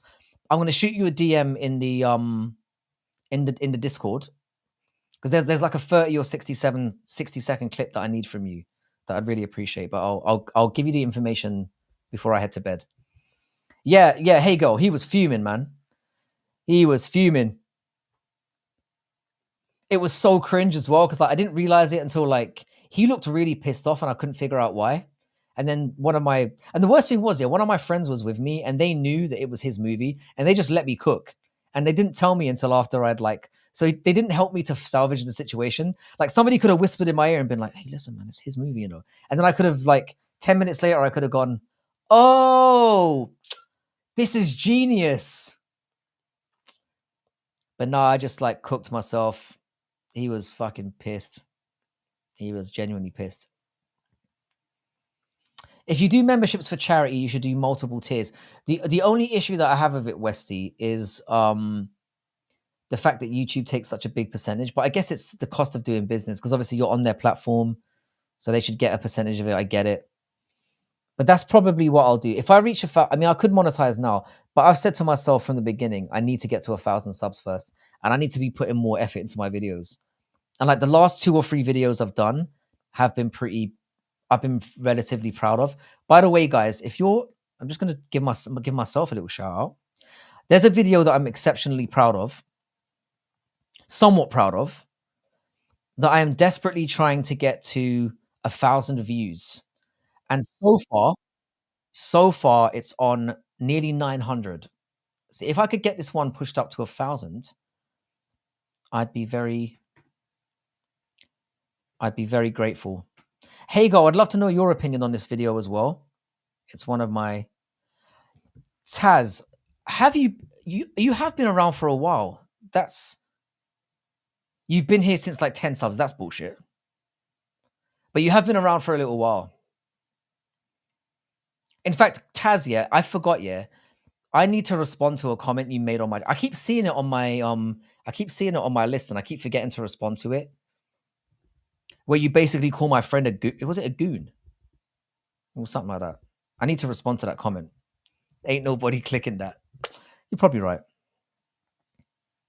It was worth it. There you go. There's one. Fuck you, Taz. There was one already. But how you doing, Taz? You're right, man. Good to have you back in here. Even though I know you secretly hate me, it's good to have you here. I am not into that for sure, but I wouldn't mind me putting me in a crucifix all night. Yeah. All right, fine. Westy, I'll do it. I'll do it. And do you know what, Westy? I'll let you come up with the first emoji as well. Like whatever you suggest, I will put on there. You can have the first shout. I'll do it. I'll do it. Mika Bell, how you doing, bro? How many fights have you been in? About 20, something like that. About 20. I mostly used to talk my way out of shit. Because I used to like bark a lot. Not like literally. But I would talk mad smack. And I would make people believe that I was legitimately dangerous when I'm not. So I used to get myself out of like altercations quite a lot just by talking so recklessly that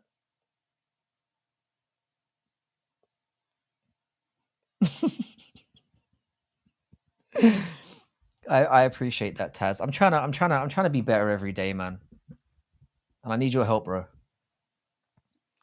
But no, I do appreciate you stepping in. It's always good to have you here. Super necessary? I'll go for that. Yeah, we could do it. Like I do have to get to that point eventually.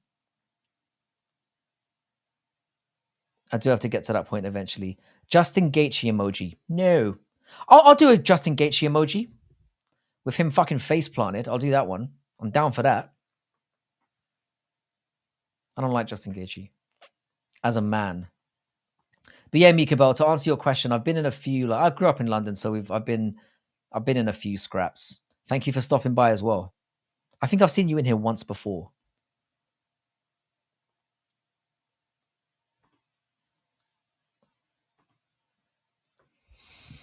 I want the second choice emoji. Well, Chris Gray, you've been around here for a little while.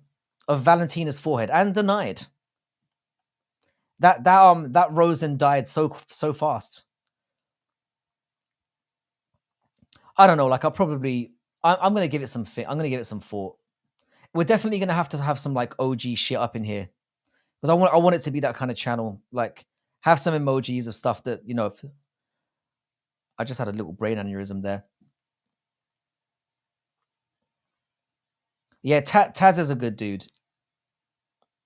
I actually remember when you first came in here. We were in the middle of having like I think the first time you came in here might have been when we were having that fucked up conversation about M's, if I recall. Because I remember you being really disgusted when you came in here. You're like, this guy's a retard.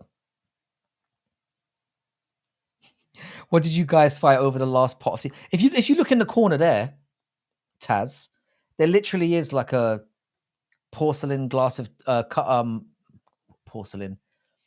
There is a porcelain pot of tea on my desk right over there. So I've fully embraced I literally bought that teapot recently.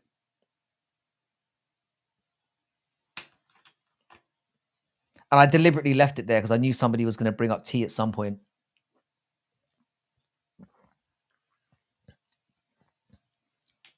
M&M's. No, I don't think it was that one.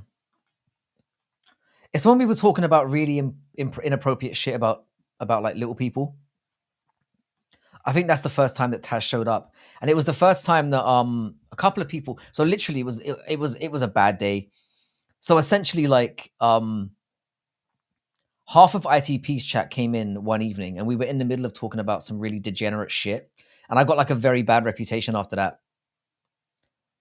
I think Mackenzie Dern came up. Mackenzie Dern's, I don't know.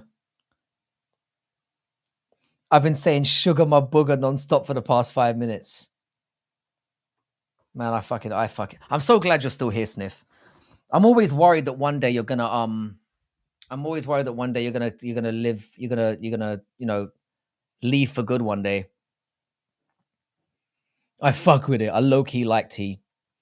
Tea's cool, man. Do you know, I've kind of been getting into like I used to drink like, like a lot of English breakfast tea was the main one.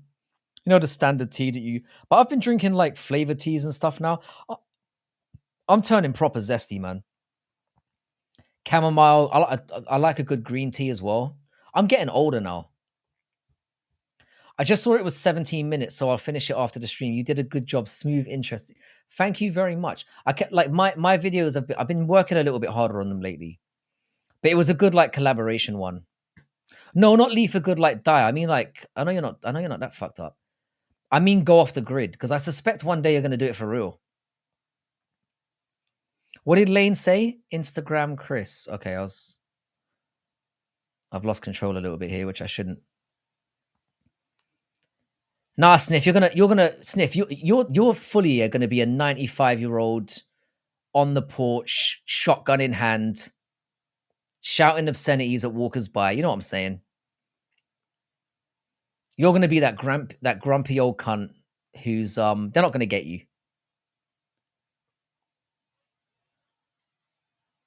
I'd say Sniff, you're at about the halfway point at a minimum. You've got that vibe about you.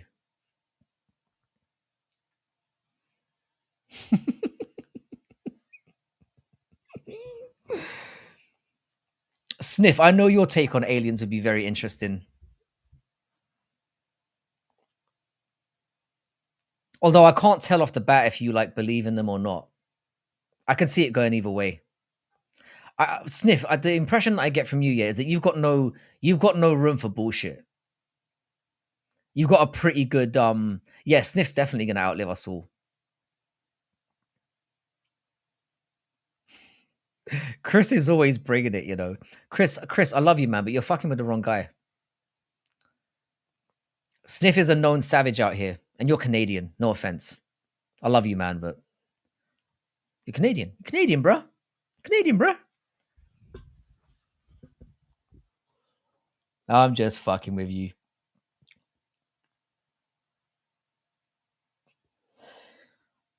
So, by the way, guys, I'm just B average, dude, with a 22. So, guys, is there anyone? Can anyone recommend somebody that we can do a little raid on? Because we've still got 21 in here, which is pretty decent. Maybe we can jump into somebody new and give them a little like, if they. I like targeting people that have like very few. They don't have a lot of people in there. I'm looking online now. So we've got Skate Tank. He's the only one I've got on now. Is there anyone you guys that we can introduce to? Because this is how we met like Rob's neighbor and people like that. It's always nice to bring new people into the community and also give them a nice little sub boost and have people flood into the chat and make their Sunday evening or Sunday afternoon. Is there anyone you guys can recommend to raid tonight? Because I've been on here 3 hours. It's 4:00 in the morning, and I've got to wake up in 2 hours to get my son to school. So, as much fun as I'm having, I should probably, yeah. You're Canadian and a Man United fan. It's MMA Joey or Lost Soul MMA. So no, yeah, fuck those guys. I'm warming up to MMA Joey a little bit. I don't hate him as much as I used to. I never really hated him. I'm just like, Hey, girl, did I go too hard? Yeah, did I go too hard? Was that too harsh? I almost felt bad about that one. But until Canadian males start getting it done in the UFC, I'm going to keep talking that shit. Just has to be done. Can anyone in here recommend a small channel that we can make their Sunday afternoon? Anyone at all. It doesn't have to be MMA related. We can just Give him a good night.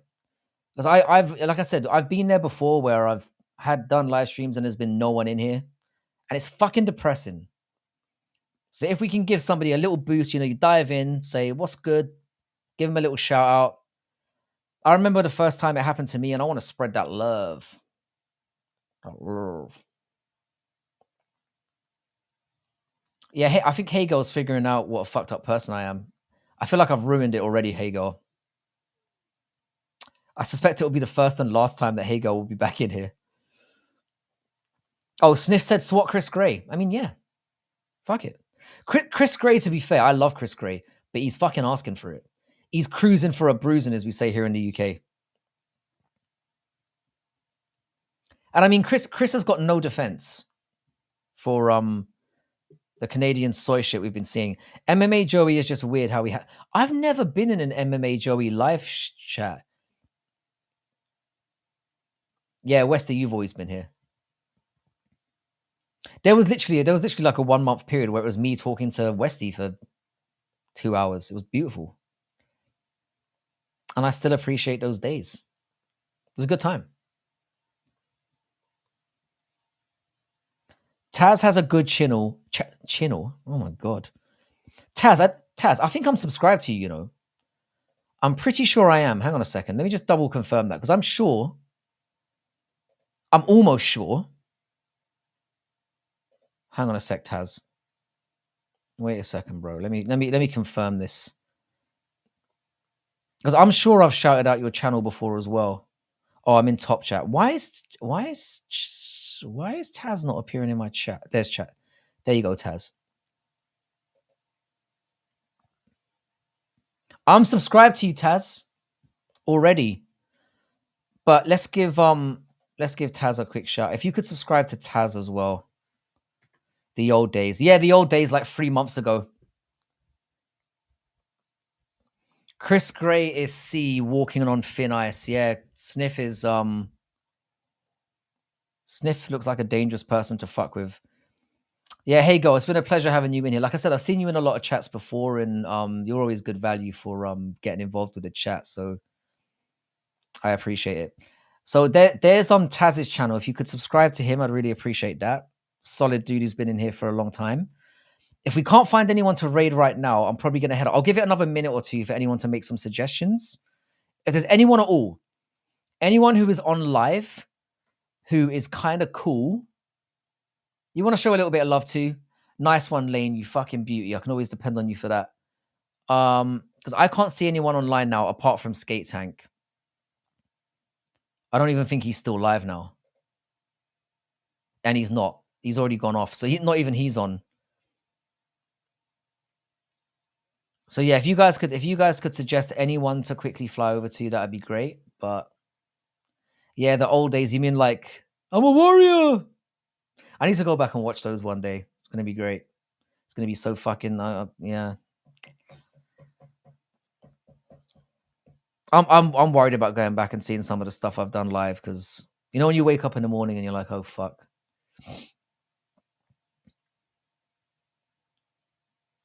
I reckon Chris and Sniff would get on really well in real life, or they'd kill each other. One or the other. One extreme. You're the only one live in my subs. I just purged a bunch of channels a few days ago. I'm happy that I didn't get cold, bro. I'd be devastated if I lost Sniff as a subscriber. No, much appreciated, Taz. It's again, it's good to have you back here, bro. I'm gonna head off now. I'm assuming Joey, your Lost Soul. Lost Soul is. I know Lost Soul has learning difficulties, but he's a bit of a twat. He's a bit of a twat. He went off on my boy I9s a little while ago, and I've just been a bit cold. I'm not even subscribed to Lost Soul anymore. And I'm not usually cold like that. I usually stay sub to people just for, why not? But he annoyed me. All right, I'm gonna bounce off, guys. Have a great rest of your weekend. I'll be back on Tuesday to do a breakdown of like the next card, and we'll have another catch up. And I'm still working on like collab videos as well. I'd love to get a video from you as well, Sniff, but I don't know how likely that is. I don't know if you saw the collab video I did. I'd love to have you on one of those. That'd be great as well. And obviously anybody else who's down for that, jump into the Discord. I'll send a quick link now. If you feel like jumping on any of the collaboration videos we do around here, Jump on here. Much love, Lane. And again, lovely to have you here. Good night, guys. Have a wonderful weekend, and I'll see you guys in a bit. Take it easy, bro. Take it easy, Westy. Thanks a lot for pitching up as well.